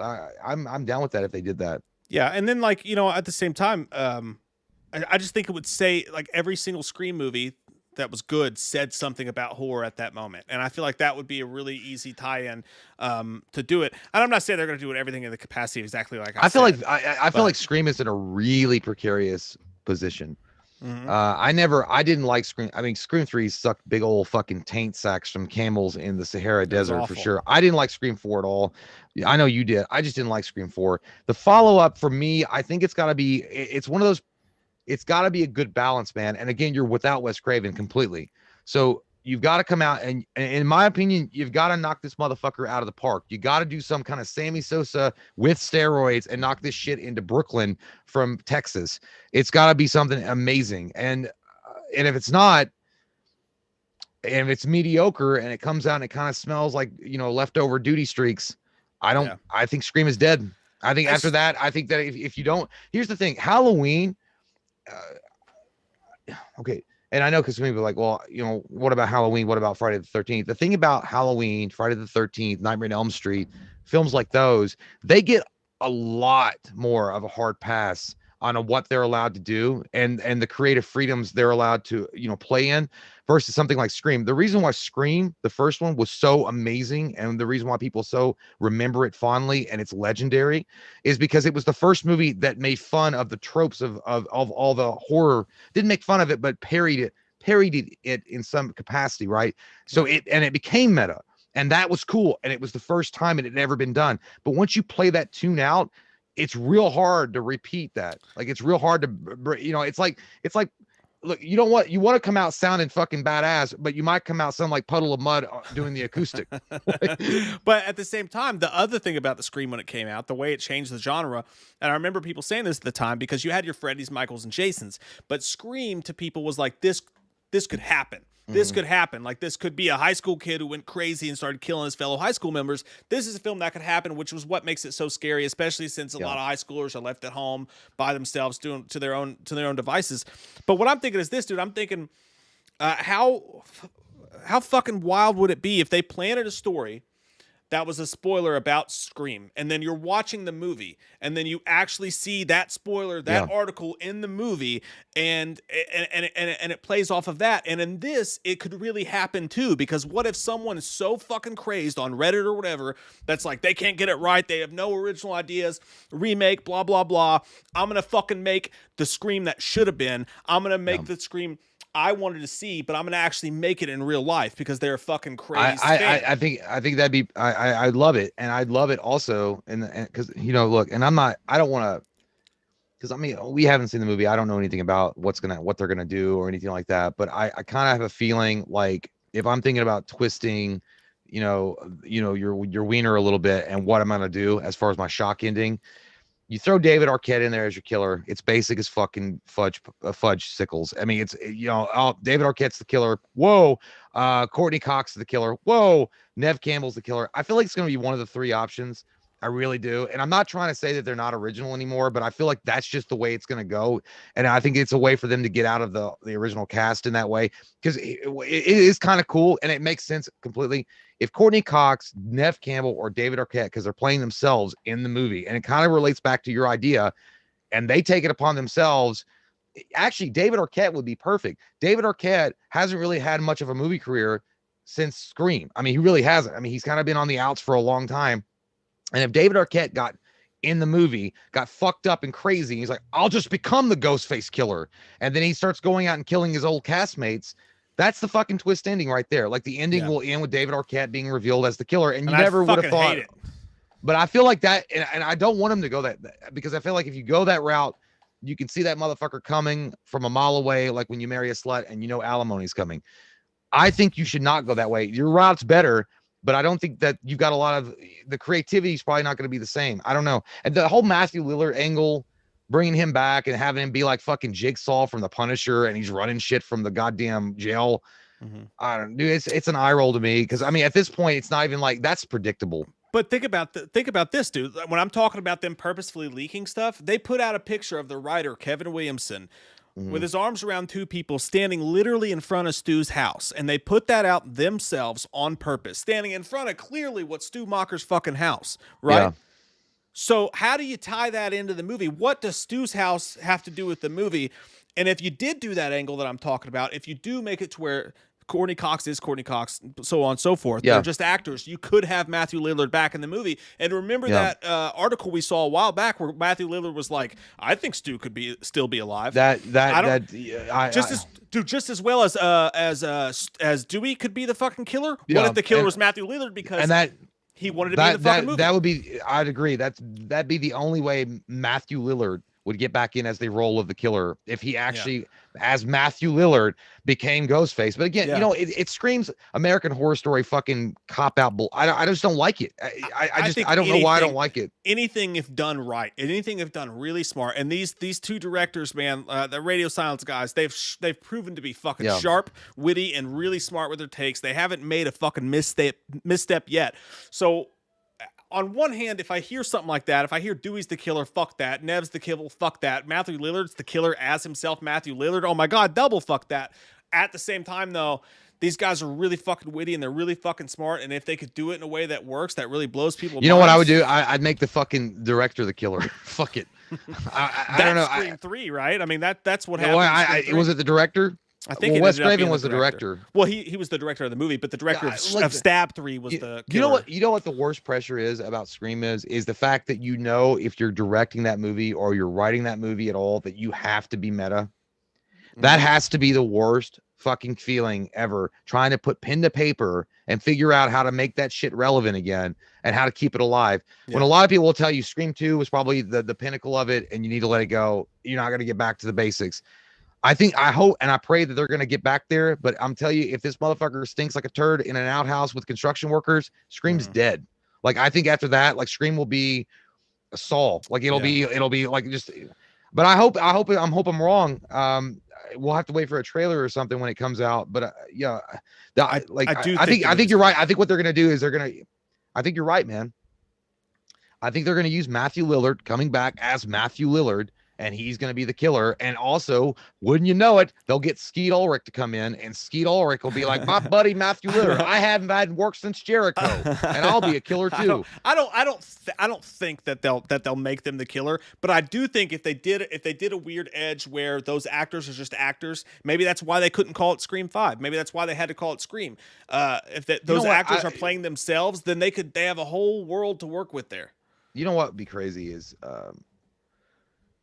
And again, it's just so deflating, because it's like, well, what if there was a guy that was putting together a documentary on the original cast that made Scream so successful, and he's kind of like Mike and I. Maybe there's two of them, I don't know. And they're putting together a documentary about, bringing these actors in, and they're talking about their experiences working on Scream, working with Wes, and all this other stuff. And those documentarians, I don't know what you'd call them, are actually the killers. They're the ones that stalk them, and they're the ones that put them in danger, and they're filming it for views or whatever. I don't know. And they turn out to be the killers. I mean, I guess. I mean, if you make them like YouTube personalities that were like bringing people in to like interview, like what we've been doing lately with some of the cool people that we've had on, and they were the ones that were, gathering together like a con event, and then they wound up killing. I don't know. It's really, I mean, it's hard, man. I really would not want to be in that creative seat.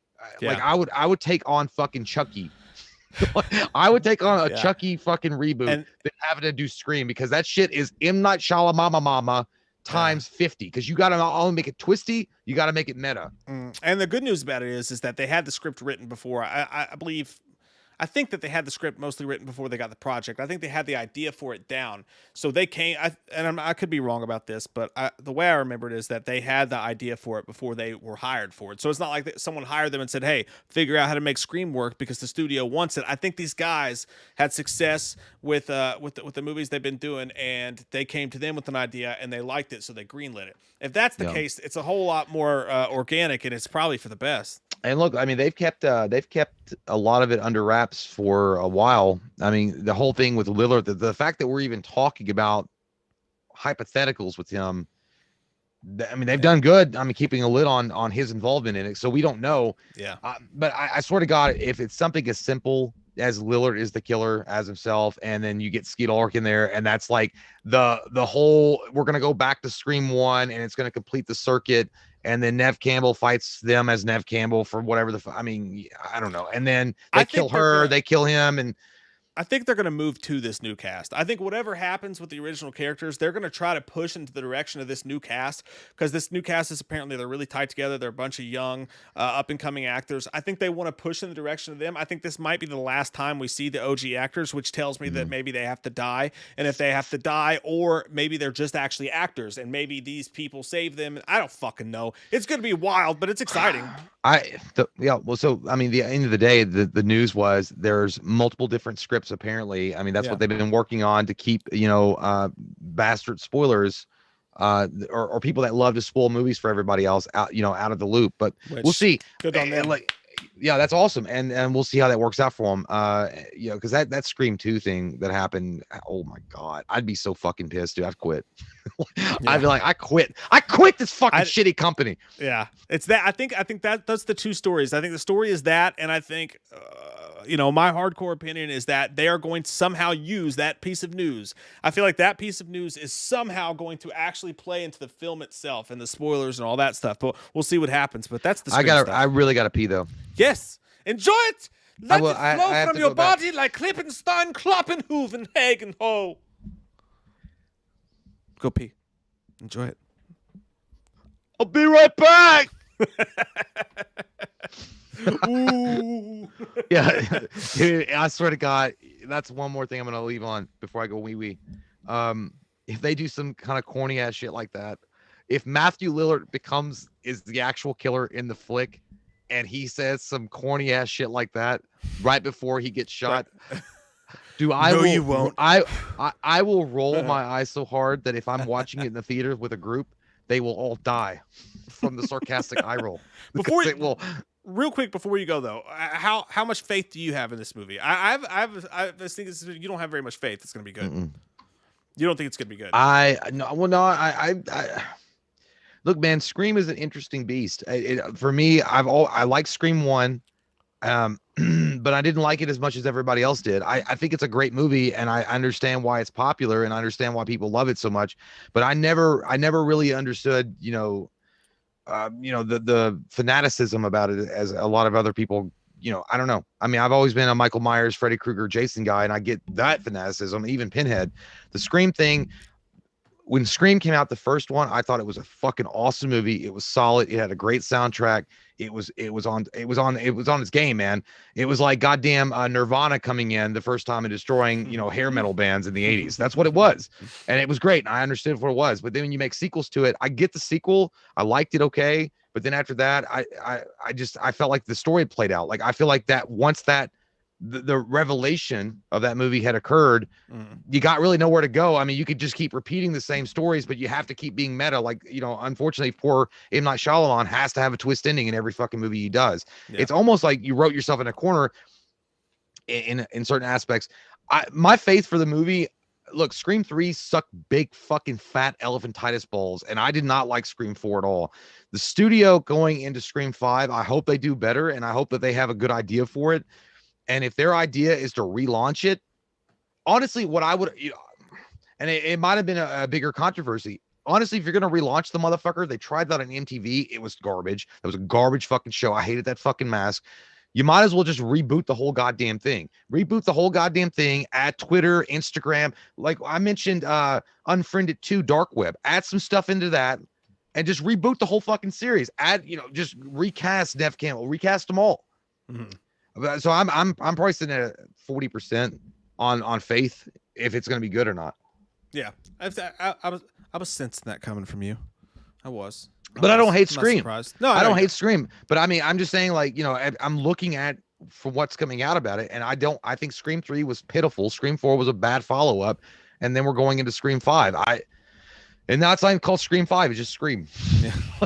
I don't know, man. I'm kind of nervous. I'm just gonna be honest, I'm kind of nervous about it. Yeah. Well said. Because I mean, what happens when Dewey walks out of the fucking sheriff's station and raindrops keep falling on my head? I think there's no doubt there's a million ways they could fuck it up. There's a million ways. Well, I mean, let me ask you a question. Do you think that there is more ways to fuck this movie up than there was for Halloween 2018? Yeah. 100. Yeah. It's gotta be. It's harder. It's just a harder movie to do. The only place you and I differ, I mean, that I like Scream 4. I hate Scream 3 just as much as you do. I think Scream's one of the greatest horror movies that's ever fucking lived. It's good at all. But I actually have a lot of confidence in it because of the people who are making it. If this had been the fucking Dimension came in with just some fucking random ass director or somebody like that just came in with some random ass director and we're like, hey, the studio announced we're gonna do Scream, and then they hired a director later, and then they hired somebody else later, and all this shit like that. That would be one thing. But because it's Radio Silence doing it, because of what everyone's saying about the script, and all the things you're hearing about it, I think it's actually going to be fucking awesome. But I get exactly where you're coming from. No, I hope so. And again, if it's awesome, it's going to, revitalize that franchise. But I mean, I feel like they're in a corner worse than, I mean, these motherfuckers have been beat to death by Clubber Lang, and they literally need this to be good. Yeah. I'm like if Halloween 2018 had sucked, I feel like you got more wiggle room. I feel like even if Halloween 2018 had just been dog shit, if it had been a terrible movie, not as bad as Resurrection and not as bad as Halloween 2, Rob Zombie, I have fucking Blue Beetles in my beard, Rob Zombie. But if it had been bad, people still would have been like, I want to see the sequel. There's has more breathing room. That's true. There's definitely more. There's a lot more at risk. Scream has a lot more at risk than Halloween did when they made their movie. No. You're absolutely right. that motherfucker is like, if somebody lets you borrow their goddamn Tesla. It's like, hey, park this, and you don't even know how a self-driving car works. Yeah, and you're like, yeah, I'll do it. I'm a valet, and you wreck that. He's like, I just wrecked it, and then you run away from your valet job. Yeah, you'll never work in this town again. Yeah. All right, I gotta go pee really bad. All right. So that concludes our Scream Talk. Let me grab some of these super chats here. Gypsy Warrior says, I just wish Game of Thrones season 8 used an alternate ending. I wish Game of Thrones season 8 had been a completely different fucking season. They did some cool stuff in there, man. But to have the most drawn out fucking show in history, I'm talking 12-minute scenes where people were just washing their ass, the most slow paced, drawn out series in history. We're gonna go over here to fucking Westeros. We're gonna go over here, all over the fucking place. To have the show end in one season where it's fucking bing bang boom fucking Power Rangers ending style, that was fucking insane. I don't even think some of it was as bad as people think it is, but Jesus Christ, you had the slow fucking squeeze going for season after season after season, and then you just took a bucket of water and just threw it on the fucking ground and said, that's your finale, sluts. Lick it up. Now clean it. That's pretty much what they did. I see exactly what you mean. Crypt97 says, hey, on break at work, just dropping in to say, keep it up, guys. I hope you treat you to B-dubs when I'm in KY later this year. Hey, man, you don't got to say B-dubs to me more than one time. I hope we still caught you when you're off on your break, man. Enjoy the rest of your work evening, and I hope to share Wild Wings with you at some point in the future as well, my friend. Someone said I look like Giles from Buffy. I don't know who that is, but I hope he's handsome. DJ Ira says, Mike, I challenge you basketball one-on-one. I'm your Huckleberry. Hey, man, I've been playing. I've been in the fucking gym shooting some goddamn hoops. I got a hoop with that first stimulus check. They said I bought a basketball hoop, playing outside. Now the gym's back open. Been playing in the gym. You know what's the fucking worst thing you can do, by the way, is if you go lift weights and then go to the basketball gym afterwards, you fucking look like you're throwing goddamn watermelons at a stick. I mean, because your arms are like swollen and like full of blood, and you try to shoot a basketball with like nuance, and you're like, nah! And like fucking throw it over the backboard, or just like under the backboard, or just like hit the side of the backboard and not even the rim. Shit's embarrassing as fuck. Don't ever try to shoot basketball after you lift weights. You can't even feel your arms, and you're like, nah! It's fucking stupid, but I'll play basketball with you. I love playing basketball. We'll play 32 tip. It's my favorite. Jason Dyer said, thanks, buddy. He said, Halloween question for you. Where do you guys want the Halloween series to go after Halloween ends? Reboot, continue, different timeline, sequel, Revenge of Freddy Harris, love your faces. I think if Jay and I both have our druthers, not to speak for him, we would love to see Halloween just continue the storyline of where they left off. Even though the movie was a giant piece of shit with Halloween Resurrection, I would love to see just Halloween 9, because even though all that shit sucked in the past, he wakes up in a fucking morgue, his eyes open, Laurie's fucking gone, the whole storyline's dead with, you can take him anywhere. You can go your own way. Michael is free to fucking move about the cabin. He kills people in the morgue. The cops show up. You can tell us a spin-off story over just the characters in the morgue where he wakes up. Take a couple of them, make him interesting. Who knows? Maybe Michael gets fixated on one of them. I don't know. The cops show up. You got a cool thing there. I would love to see them just try to continue the canon, and I think that Jay would too. Other than that, it would be badass to have them jump back in the franchise in certain parts. I'd like to see a follow-up to Halloween 6. I know that everybody hates the Cult of Thorn, but I've got a whole storyline written for it, man. I've got a whole fucking idea for it, man. I'm ready. I got a treatment for you, Trankus. Hit me up. I got a way to continue the Cult of Thorn franchise. Bring back not Josh Hartnett. Bring back Paul Rudd and the whole thing. I would love to see one-offs, of course, but that's never gonna fucking happen. It would confuse people and whatever. Love your fucking face too, man. David Meager. Overall, though, with the Halloween franchise, what I want to see is I want to see it become James Bond. I want to see new directors come in with new visions and do their own single film or trilogies or 2 films or whatever. I would love to see it become a new James Bond type franchise where it doesn't have to stay in continuity either. It could do its own thing. You just put Michael Myers in a different situation, tell the story however you want to.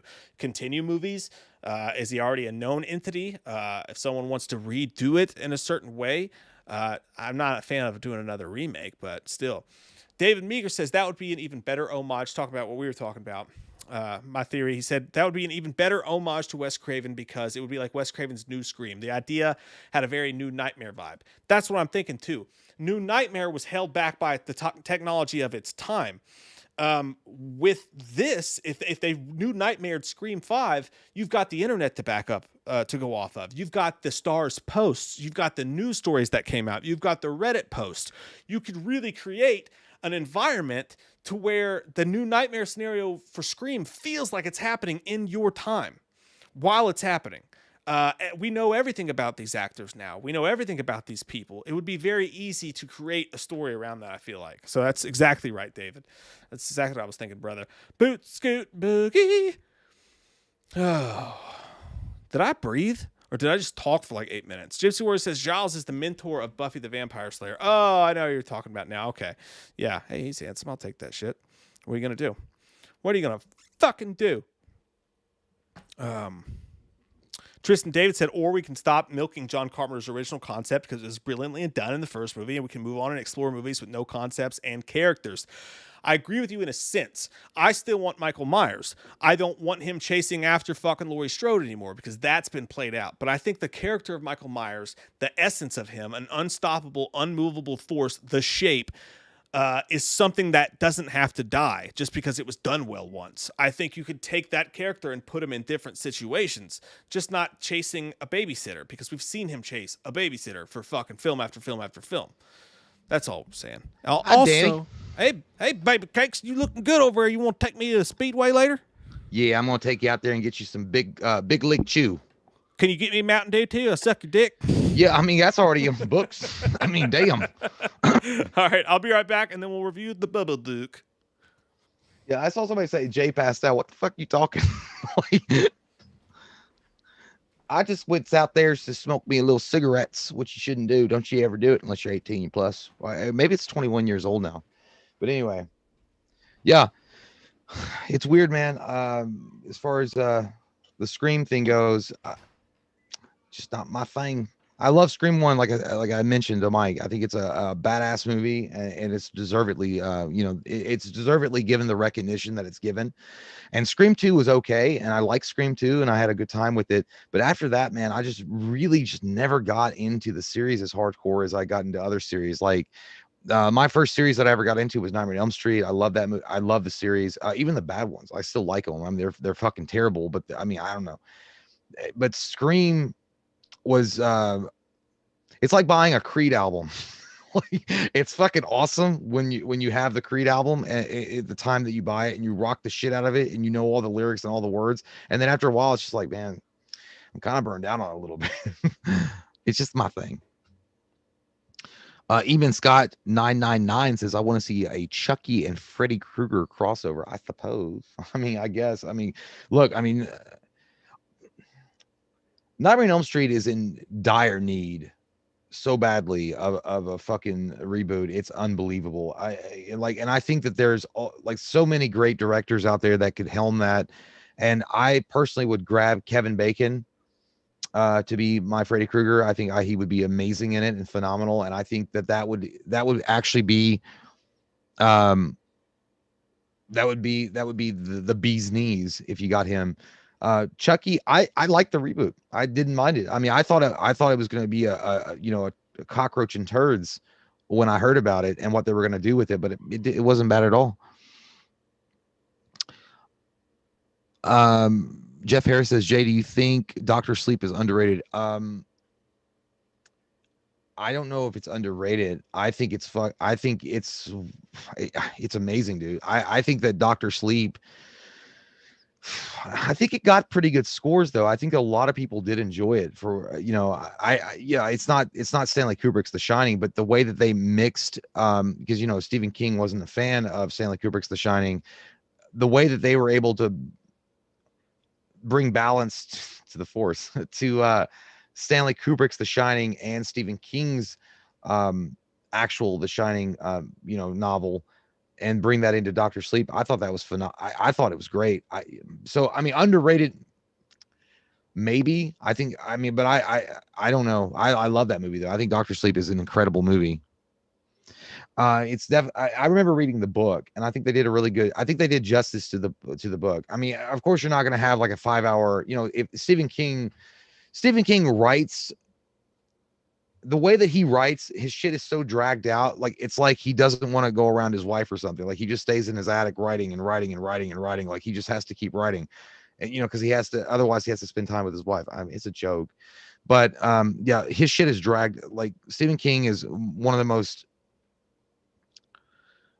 And I love Stephen King's books. I really do. I think he's an incredible writer, but sometimes it's too much. Like, he over emphasizes everything sometimes. Like, you describe a scene for fucking 5-6 pages and you're talking about a goddamn fern in the middle of the valley. Like, the fern had branches that broke off into eternity, and each leaf represented the broken parts of my soul. And as I looked up and the clouds parted and the moon shone bright on the fern, I could finally see the pages of my life laid out before me. And then suddenly a wind whistled through the crack of the tree. It's just like, dude, I get it. It's a fucking fern that's freaky. Anyway. Oh my God. JK, stop. When are you going to react to, he says, when are you going to react to Dabble My Knife? Oh, fuck. I've done that so many times. I do it in my sleep, JK. Courtney says Scream 5 is going to be good because oh man, Courtney, dude. He says Scream 5 is going to be good because Julian Edelman is retired. I just heard the last end of that. That's fucking funny. Yeah, man, baby, that's true. I know a lot. I know Vanessa's a big Patriots fan out there, and a lot of people got hit hard by that. But he Edelman, man, like, he did what he had to do. Like, he's retiring on top, in my opinion. Like, I think that guy was great. Hey, little short white dude, Just running them little 5-yard curl routes. Yeah, dude, I like Edelman a lot, dude. Edelman, in my opinion, and I don't even watch NFL like consistently or anything, but I know Edelman and I knew Wes Welker. Those guys, man, those guys for the Patriots, man, they were like fucking workhorses, man. They did their job and they did a good job with it. Yeah. And I think I know a lot of people. Was Edelman, was he drafted low or something? Like he was like kind of like a Tom Brady. I think he was a 7th round draft pick as well. So yeah, he was like a Tom Brady story too. Dude. Yeah, that's what, dude. I honestly, if I won 1 Super Bowl my first year, I'd retire. I'd say fuck you. If I were Eli Manning, I would have retired the first time I got my Super Bowl ring. I'd be like, no, I'm gonna go like, because if you look at Eli Manning, that motherfucker looks like he stares at a ketchup packet trying to figure out the secrets of the universe. Like he's like, oh, dude, I would have already retired. But hey, Edelman, man, he's a great player, and good for him. I hope he becomes like an announcer or something. I hate the Patriots, but I'm happy for Edelman. Whenever I think of Edelman, though, I think of one thing, and that was after one of their Super Bowl wins. This girl on her Snapchat, she posted a fucking picture, dude. She literally like did a selfie, and it was like it was captioned "Just fucked Edelman, no lie." Oh, I saw that. Yeah. And you could see Edelman fucking sleeping, like fucking just sleeping off his hangover next to her. He was just like in the bed, just like sleeping. And she's like, "Just fucked Edelman." I'm like, you know what? Man. You know what's going through his mind when he probably wakes up in the morning after he has his nice Folgers in your cup, and he looks over on his goddamn phone and it's blowing up, and his agent, his manager, all that bullshit is like saying, what the fuck did you do? And then he looks on and he's like, I had to fuck a TikToker, and now she done posted shit on Instagram. That's gotta be like, first off, why you gotta post that out? Like, just be like, oh, I had sex with a celebrity, it was great, I get to have that memory forever. But no, I gotta post it out so everybody knows. She knew there was no future there. She shot her shot. That's why, that's why you gotta be careful, man. But Edelman probably knew the risks. But either way, gotta watch. Man, he's a great player. Great player. Jason Dyer says, Mike, your idea for Scream is awesome. Jay, stop hating on Scream. Stu has to come back some way, somehow. Whiskey toast to both of you fine gentlemen, and a whiskey to you, sir. Why don't you stop hating on Scream, you son of a bitch? Jay took your whiskey and he threw it back in your face. Yeah, I don't want your whiskey, okay? Because it tastes like shit in my mouth when I taste it. This is like not even fucking Fireball. This is Ball of Fire. It's a knockoff Great Value brand. It's cinnamon toast whiskey. Mike's idea sucks, and so does yours. Like, get out of my face. That was the knockoff. The knockoff for Fireball came before Fireball. It was called like Cinnamon Shock. I know. Or Aftershock. It was nasty as fuck, man. I'm not hating on Scream. I'm really not. I said I like Scream a lot. It's your opinion. I said Scream 3 and Scream 4 sucks donkey balls. I'm sorry that you don't like that, but that's true in my opinion. So I mean, if you don't like it, go ahead and I don't know, play with my nuts. I don't know. It's called an opinion. It's like that thing in Dane Cook says. It's like, hey, sometimes you're gonna see different cars going back and forth on the street. If you see that, it's normal shit. It's called an opinion. You're gonna see a lot of those when you get older. It's fine. A lot of people fucking hated my goddamn idea for Scream. So hey, what are you gonna do? What are you gonna do? That's why until I get paid for the idea, I ain't gonna say a goddamn word. I was thinking about that when I was outside holding my wiener. I was thinking, man, I would hate to have to be the one to write Scream though. Like that would be hard, dude. You and I could write a Halloween film. Like we could write it, fucking stamp it, put it out there, and I think it'd be fucking good. Scream, that's tough. Dude, I think Scream, Final Destination, Saw, any of those movies, like if they're like, hey, I really want you to bring it back, bring it back to the action, bring the action. I think if you're tasked with doing that, even if you're like an actual good director or screenwriter and you've got a couple of good movies under your belt, that's a hard task, man. I might turn it down. Like honestly, they're like, hey, we'll give you a Scream. Like fuck that. I'm gonna go write Hellraiser 27. Yeah, that's why I think it's far more interesting when they come to the studio with a great idea than it is when the studio hires someone and tells them figure it out. You know what I mean? Austin says, video idea, Loomis rap. You don't want to with Loomis because Loomis will shoot you 6 times. You can also mention fire, 2x4, chain nets, etc. We should make a song. We should make a Loomis gangster rap. Well, I mean, I think that the Loomis rap, I think that most people are gonna, it was Bust a Move, but it would be called Bust to Death on Michael. Like you young MC. Don't just stand there, bust to death. I don't know. We could probably fuck with that a little bit. But the thing is about the parody songs, and that'd be cool to do, is the Merkins do such a great job of already doing it. I don't want to come in and like, step on tippy toes. We've talked about that before. We've had video ideas before to take songs and flip up the lyrics, but that's legitimately what they do. So it would be us copying them and ripping them off. That's why whenever we do come up with a song or anything like that, we try to just make it original and make it purely original, which is why they come out so rare, because good ideas are really faint around these parts. I mean, but if Loomis like roses are red, violets are blue, yo. I hope you die soon, Michael. You smell like a doo-doo. Short but sweet. Yeah, it would just be some kind of fucking haiku. Big Bopper.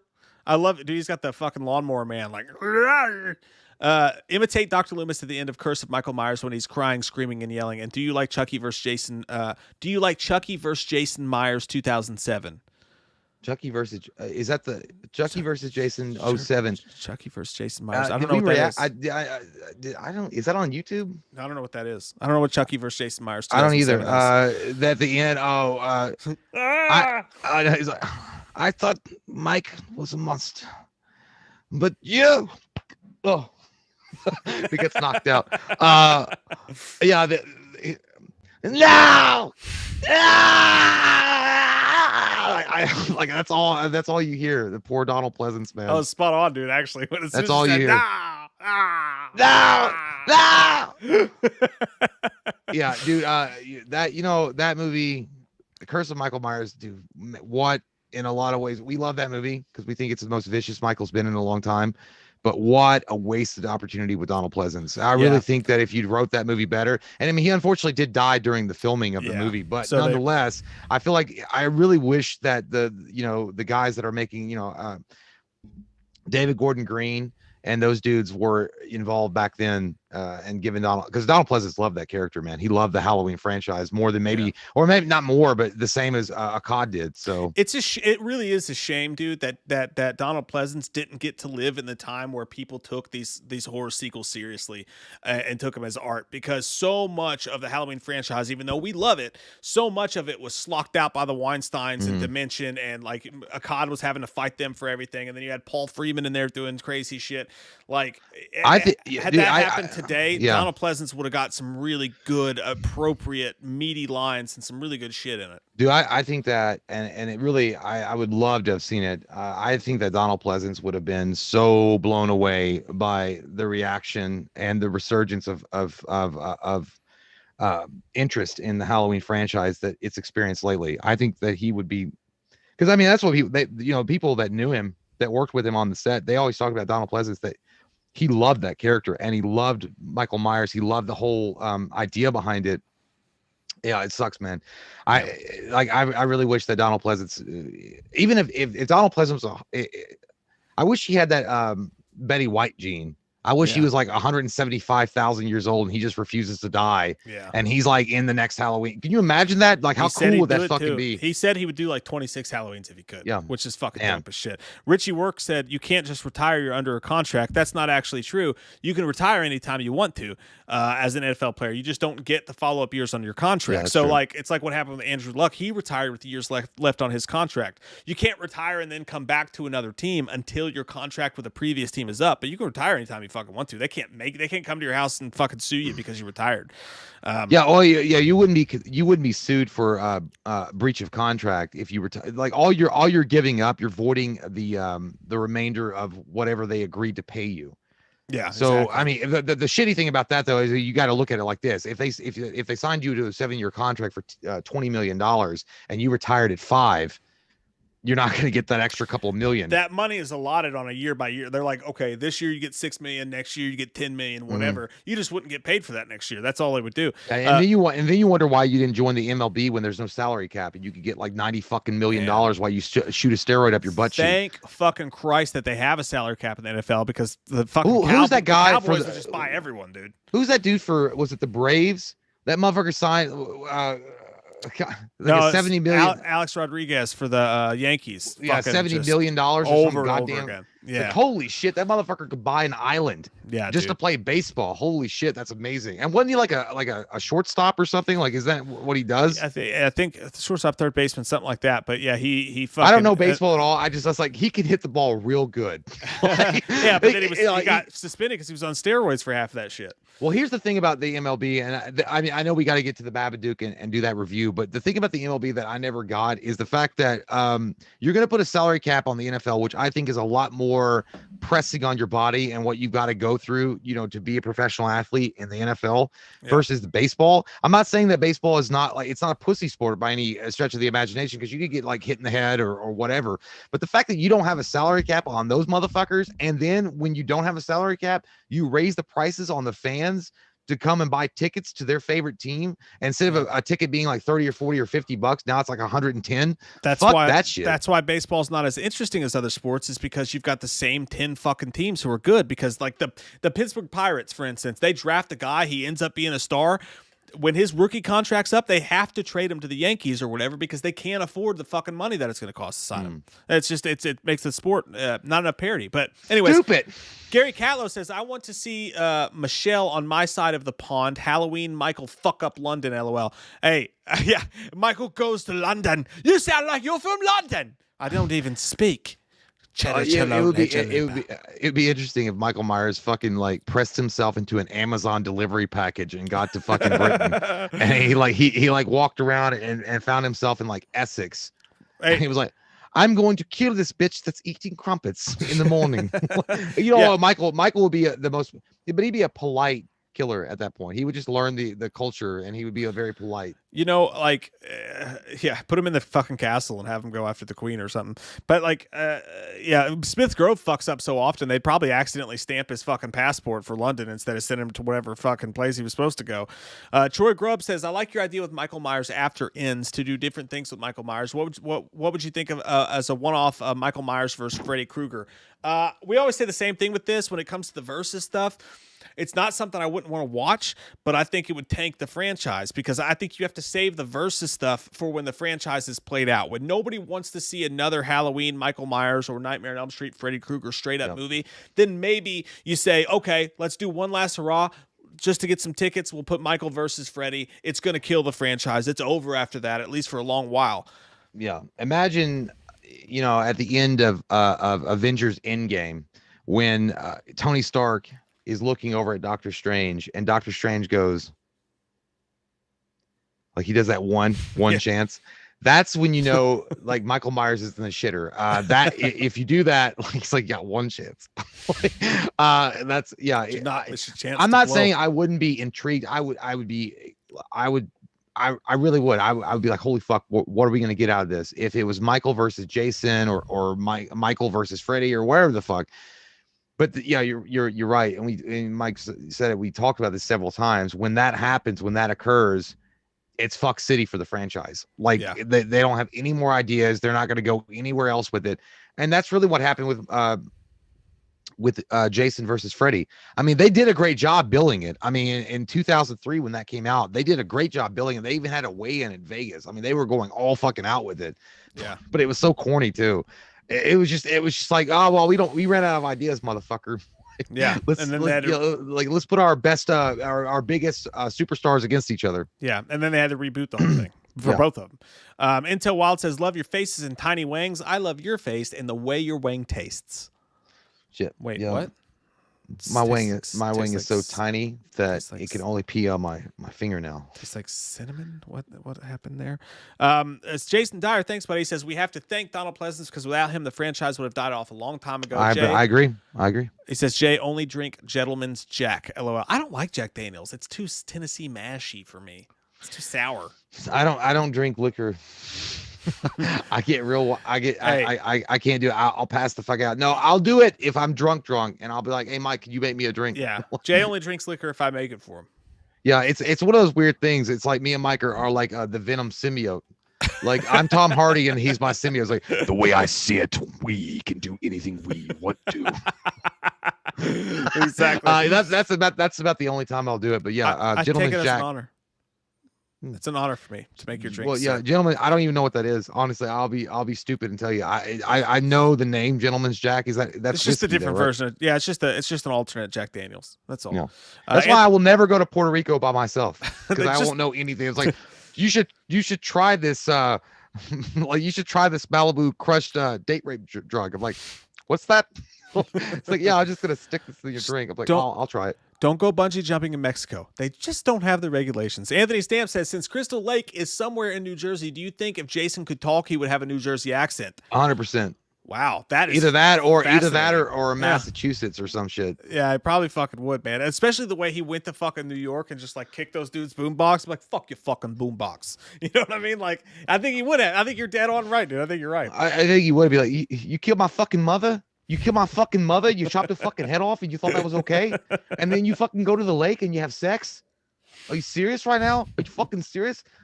I'm gonna fucking kill you. I mean, you understand that, right? You understand that, right? I'm gonna fucking kill you. I'm gonna kill your fucking family. Shut up. Lex Green, dude, he's super chat. Lex, thank you so much, brother. You didn't have to do that, man. Says, came here to remind you guys once again, you can't spell flex without Lex. Woo! I love that. Lex Green, man. A good guy. Thanks, Lex. Lex Green, congratulations, by the way. He got his new job. Yeah. Which is awesome. I saw it. Yeah, that was awesome. And Lex Green, right away, your super chat reminded me of some old school WWE or WWF shit, like a promo, and I enjoyed it. And if you were a wrestler, I'd probably follow you right now, just based on those a few words when you were talking to Mean Gene Okerlund. I would follow you.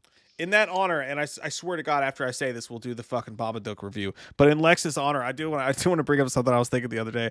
I was watching WrestleMania, and you know, who's the guy, the RKO guy? Randy Orton. Randy Orton. You know, I feel like fucking Michael would do, if Michael was a wrestler, he would do the Randy Orton stance. You know what he does when he goes to the corner? And he's like doing that shit. Oh, you think you do that? That's exactly. I think that's what Michael would do if he came in to fight Lewis. I'm so far out of the. I always felt like Michael would do. I always felt Michael would do the Raven thing from WCW when he would just sit in the corner with his leather jacket and he would just sit down and wait for them to do something. You remember Raven from the Monday Nitro, and he would come in with his letter jacket, his Kurt Cobain hair, and I love Raven. And he would just sit down in the corner and stare at him. I'd see that shit, man. Okay, the Babadook, however you want to say it, Babacock, Baba Yaga, Papa Doc. You got Papa Doc in the next round, son. I'm still standing here saying, fuck the new world. Walk my white ass back to 8 Mile. The Babadook review. This is for Mira Cross, who's a Patreon. As I said before, we have a tier on a Patreon where you can request a review or a commentary. She requested the Babadook, and we've never covered it on this channel. So, and I know we both watched it when it came out, and we talked about it, but I guess we didn't talk about it on the channel. I thought we did. I thought we did too, but I looked it up and we did not, my friend. Oh. Dude, this movie, honest to God, I hate to, I don't mean to shit on it by any means, but I will say this. Watching it in 2021, the year of our Dark Lord, it was not the same fucking movie it was when it came out. When it came out, it scared the fuck out of me at certain points. Yeah. And I don't know if it's the Conjuring universe really playing up that scares shit. But to me, it felt so much less original, and maybe A24 took some flavor out of it. But the movie was not as scary watching it now as it was then. Yeah, it was a weird one. I still muted the thing. Yeah, and I still had it on. I still had it on subtitles because I don't like when women yell at me. It scares me. No, dude, when she goes, ah! I don't like that. Dude, it's fucking scary. Yeah, I buckle like goddamn sand. I don't have any fucking like ligaments left in my knees. I just don't like that shit. I like, you know, that weird little dude in The Frighteners. He's like, I can't take women yelling at me. Like, it's like that. Yeah. But no, it freaked me out.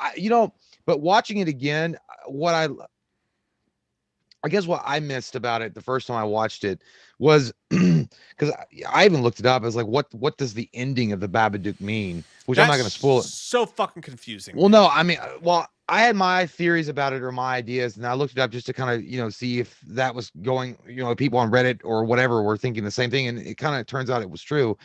Um, but by the way, I'm not going to give you guys the exact ending because I want you guys, if you guys haven't seen this movie, to check it out. I actually feel like, dude, I feel like this movie was really fucking big. I think everybody's seen it. I think it's Well, worth talking about. The idea about the Babadook, this monster creature that comes out of a pop-up book that she just finds in her annoying ass fucking sons, and I hope your fucking teeth get caught on a doorknob, child. And she reads it to him. The Babadook comes out and starts terrorizing this family in a very Conjuring type of way. By the way, this movie came out before The Conjuring. Yes. So if anybody copied anybody, The Conjuring copied this, even though I know it's based on a true story or whatever. I felt like the Babadook, though, especially with the ending,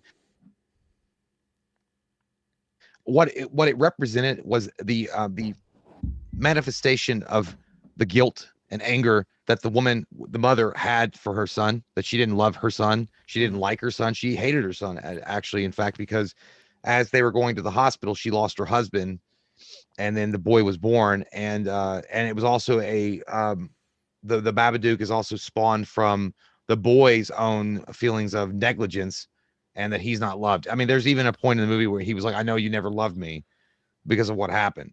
So I feel like the Babadook, I mean, if you guys, I know this is getting really fucking geeky. It's getting geeky. If you guys know the Onslaught series from Marvel, it's like the pain and suffering that Professor Xavier and Xavier and Magneto had created this being called Onslaught between them. I feel like the same thing could be applied to the Babadook. So it's just a manifestation of the guilt and the sorrow and the rage that was never resolved. But it's supernatural, but I mean, I feel like it could be even just cerebral. I think that's absolutely spot on. What I'm confused about is what the fuck fart was going on at the end of that, when all of a sudden it's listening to her, it's doing what she says, and it goes to the basement and she's fucking feeding it worms. That's what it goes back, because I feel like the movie is trying to tell you that some pain, you got to live with it.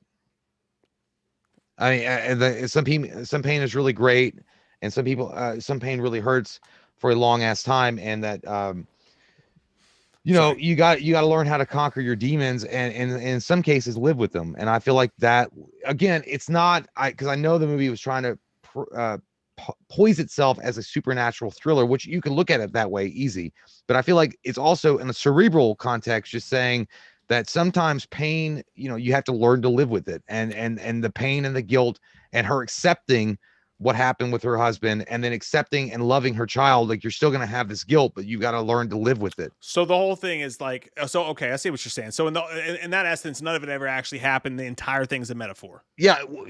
Like, that's, a lot of people were saying that too. Like, it wasn't just it feels like, because it's like the descent in her madness, her craziness. Yeah, so when you're seeing this Babadook pop up and terrorize her and her son, it's really just her own inner demons manifesting. That's smart. Yeah, that's smart. I get that. That makes a lot more sense. Yeah, and you can tell, like, that's what the movie's about. It's about dealing with grief. It's about all that stuff like that. And this woman's life is just a hot box of doo-doo Johnson. Her kid's a piece of shit. Fucking sucks. Not only is her kid's a piece of shit, she's kind of a shitty mom, in my opinion. By the way, I feel bad for her, though. I really do. And by the way, I feel bad for both of them. That chick was, to me, in this movie, just as impressive as the chick in Hereditary.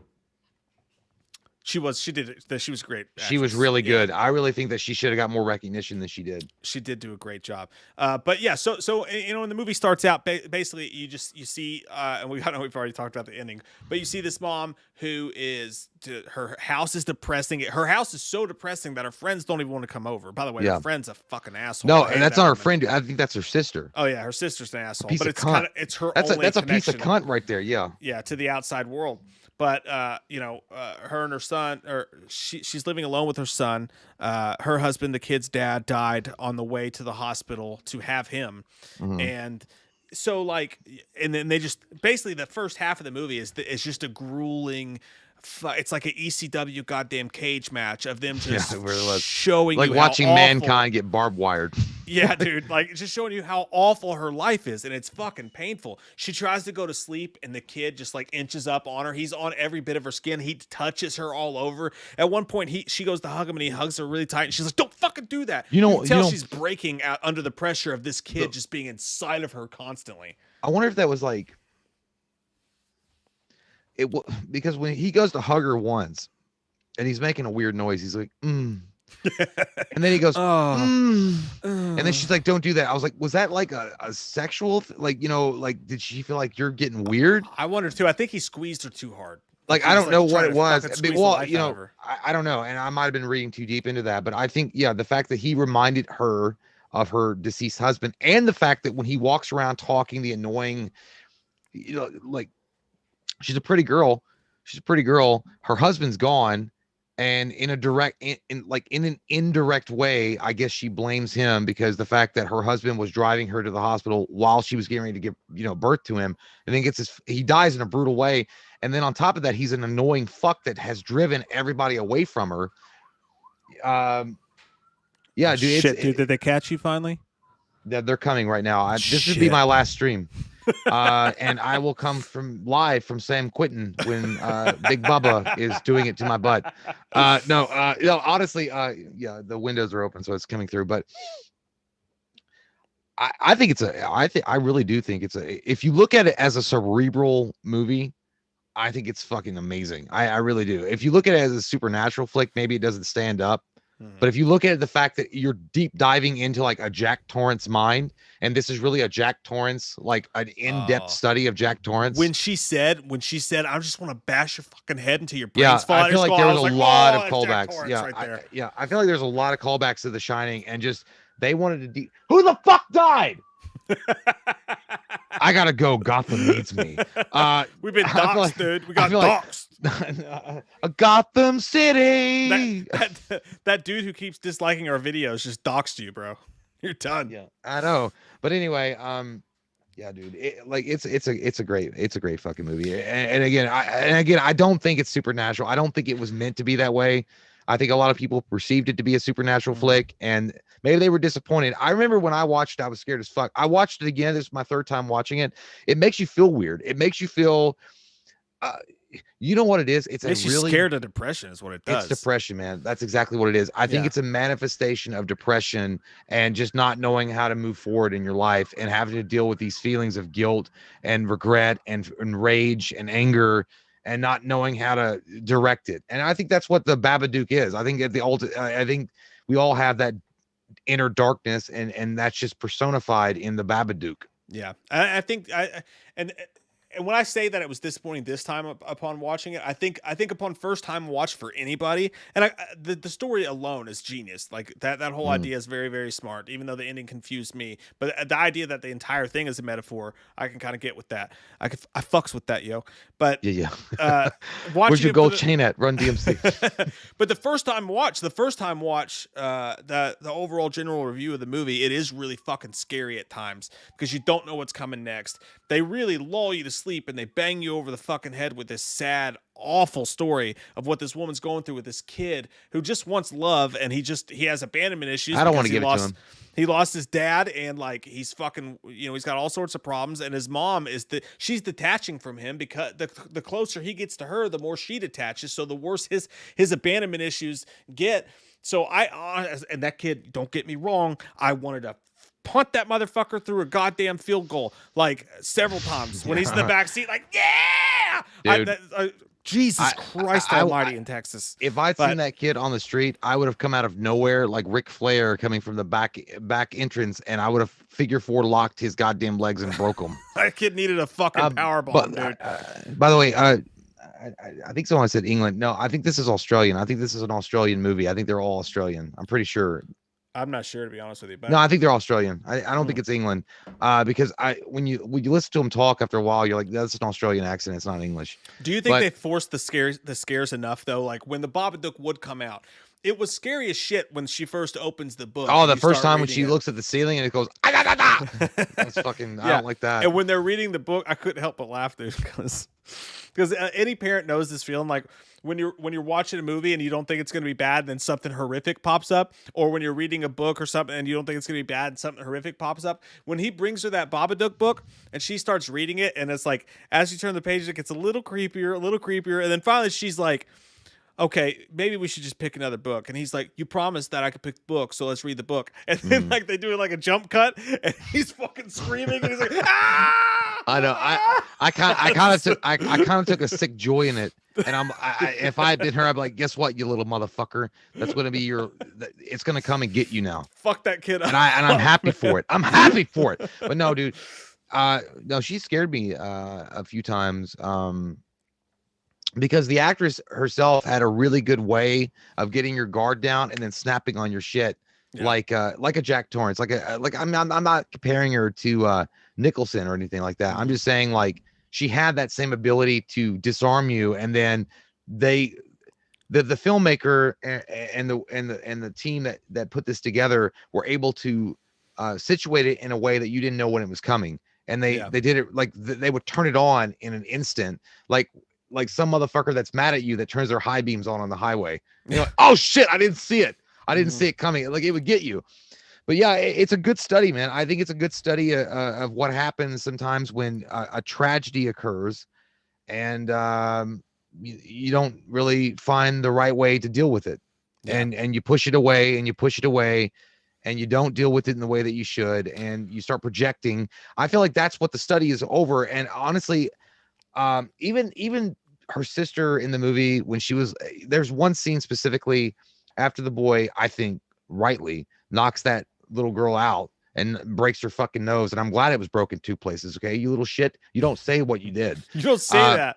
You don't say that. You don't say that. And I'm glad that it happened. Yeah, she deserved it. I'm glad that it happened.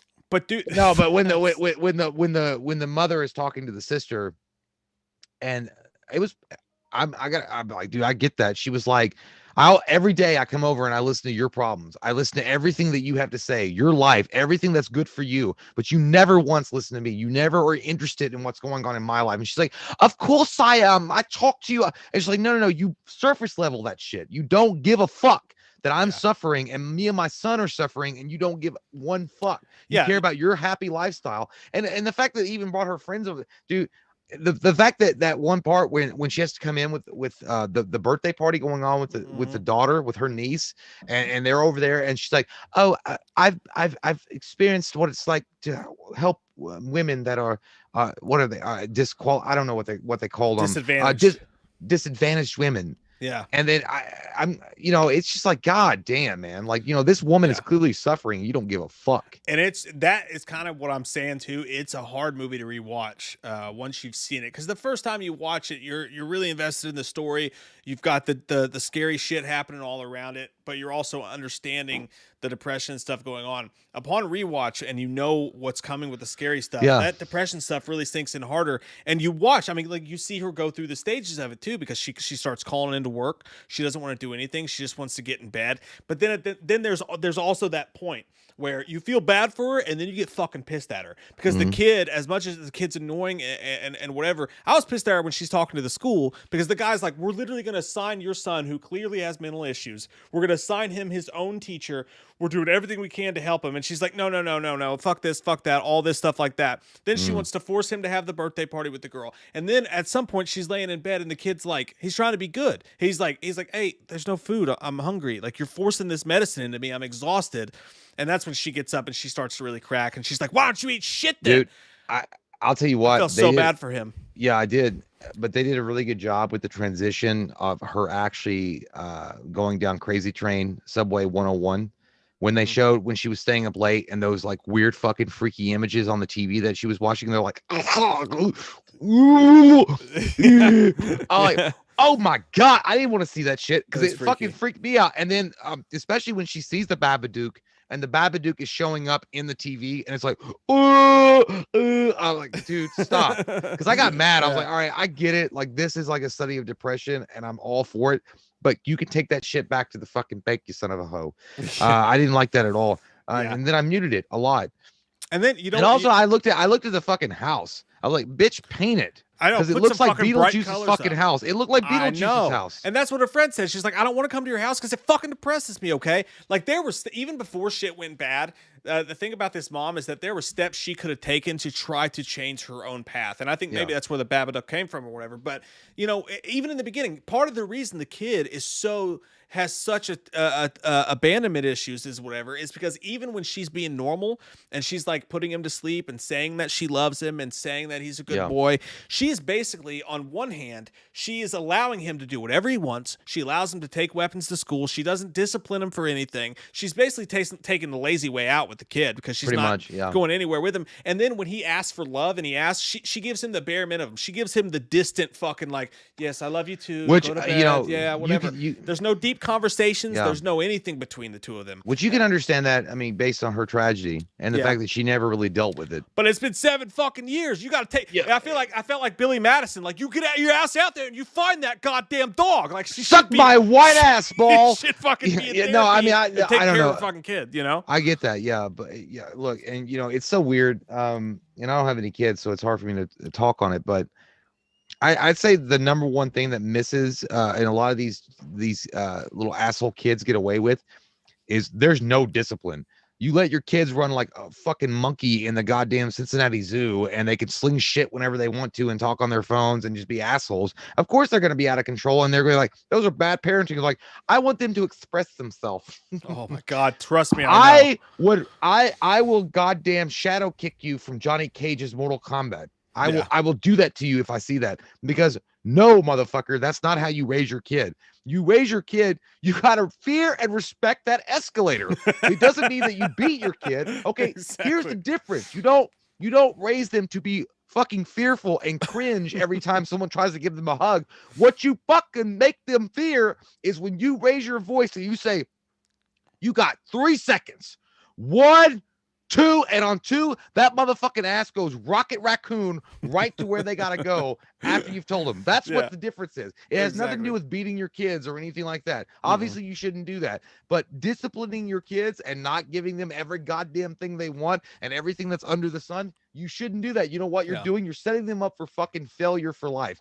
And yes, in this movie, I think this is exactly a perfect example of that, because she doesn't want to be bothered because she's dealing with her own tragic, unresolved demons that she can't figure out how to work through. And her kid is suffering for it. How sad is it that little kid's obsession was protecting his mom? Like, he was obsessed with it to the point where it's all he thought about day and night, making weapons, planning it out, figuring out how to protect his fucking mom. And that's what she was doing. I think she's the real goddamn villain of the story, if you ask me. Well, in a way, yeah, I would agree. I mean, and you know, again, but she had no support system. And I mean, to be in her shitty life and to be going through what she went through, and like literally your own sister doesn't give a fuck about you. And she's one of those uppity assholes that she had. And she was like, I don't care.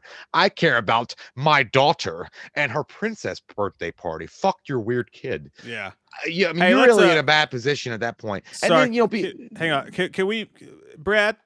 That's just dumb shit that we just don't do here, dude. So if you don't believe that COVID's a real thing and that, you know, fucking hundreds of thousands of people have died from it and all that dumb shit, then you can believe that. Just believe it off this fucking chat and quit that dumb fucking provocative shit. That's not what we do here. So if you guys could just mute him, because that's stupid as fuck. Yeah, we're not gonna. Yeah, let's not do that, guys. Okay. I've always held back to the look, wearing a mask and just protecting, you know, your fellow humans isn't a political thing. I don't understand exactly how that goes. But anyway, take that shit to the news politics bullshit. You take that shit down you take it down the road, Jack. Trying to have fun here. No.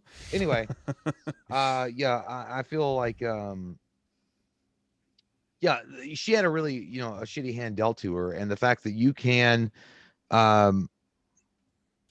I don't know what I don't know, that whole shit, like, it derailed me. Yeah. I would say, look, the fact is it's a good movie, and it's a study of the fact that, you know, she didn't get the help or a support system that she should have got. Her kids suffered for it. but her sister was a cunt. It's not that her husband died 7 years ago. It's that she never had anybody that gave a fuck for her in 7 years.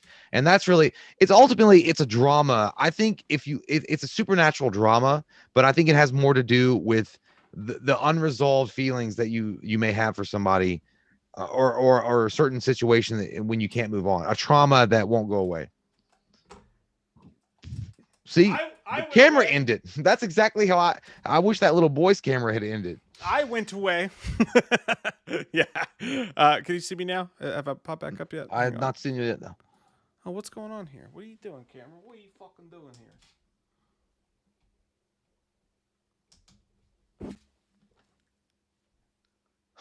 Oh, it's not wanting to bring me back. Babadook took my Babadook. By the way, I wish it had been like Samuel L. Jackson. Like, you're fucked, bitch. I wish it had been like that voice when she finally looked up. He's like, you're fucked. Instead of that Babadook.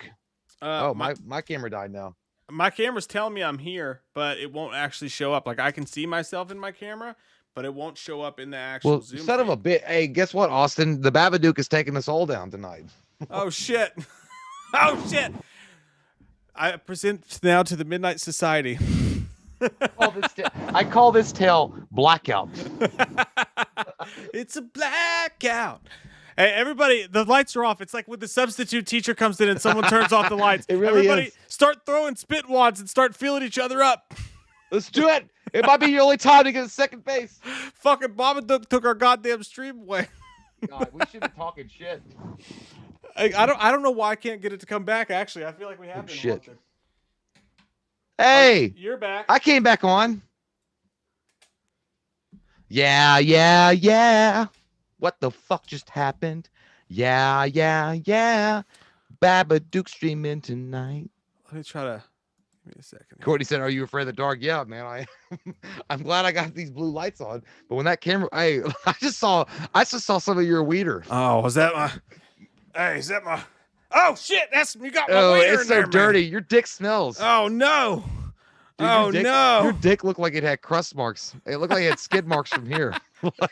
Did I? I got crust marks on my dick. Yeah, dude, that's nasty. What? Look how small it is. Where is it? You got to keep searching. I switched to my webcam. So, hey man, either way, it still looks fine. Yeah, it'll do. Yeah, dude. At the end of the day, I'll give the movie. I think it's a solid 8. I'm gonna go 7, but I do still enjoy it. I just think it's like the rewatch quality is dog shit on this movie, man. The rewatch quality is just fucking painful for me. But I do think it's a genius movie, especially with the explanations and stuff about it being about grief and stuff like that. And the Babadook is scary. They did a good job of making the idea of him scary. Yeah.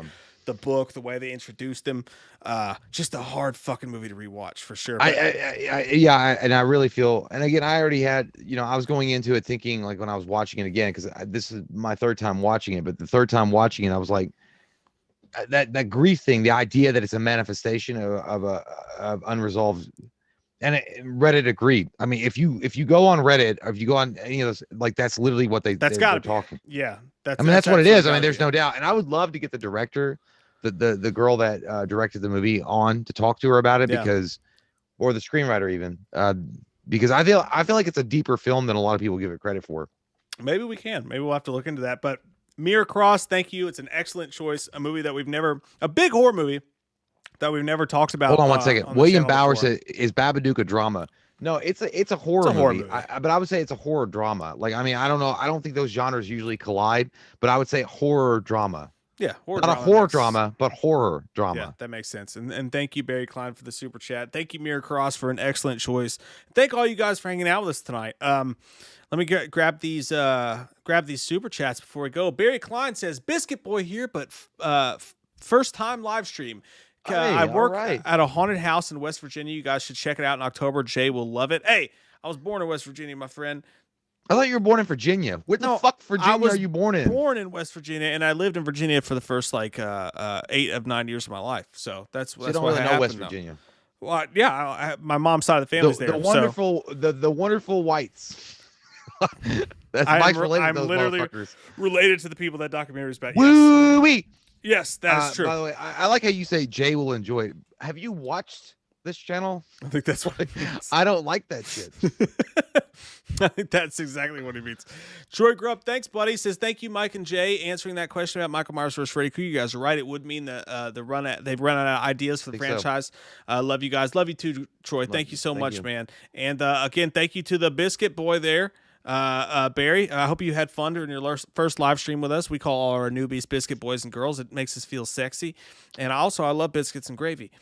Most importantly, Jay Diaz says, "What's up, boys? Only stopping in tonight. I'll catch the replay tomorrow. Have a great night, guys. Thanks in advance for the laughs."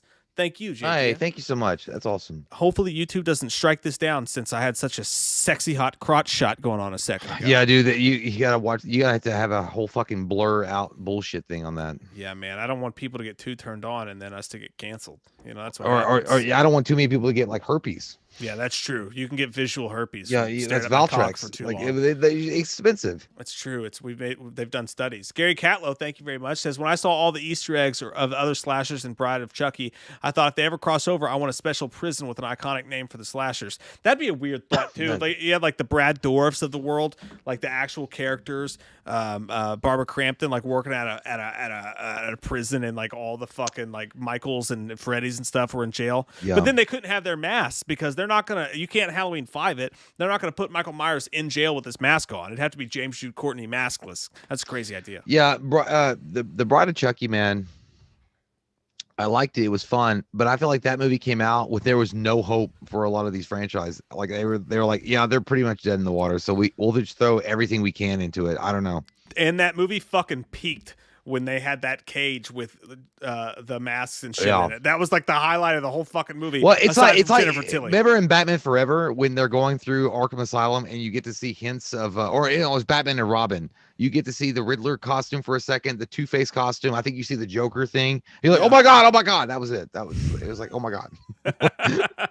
Exactly, man.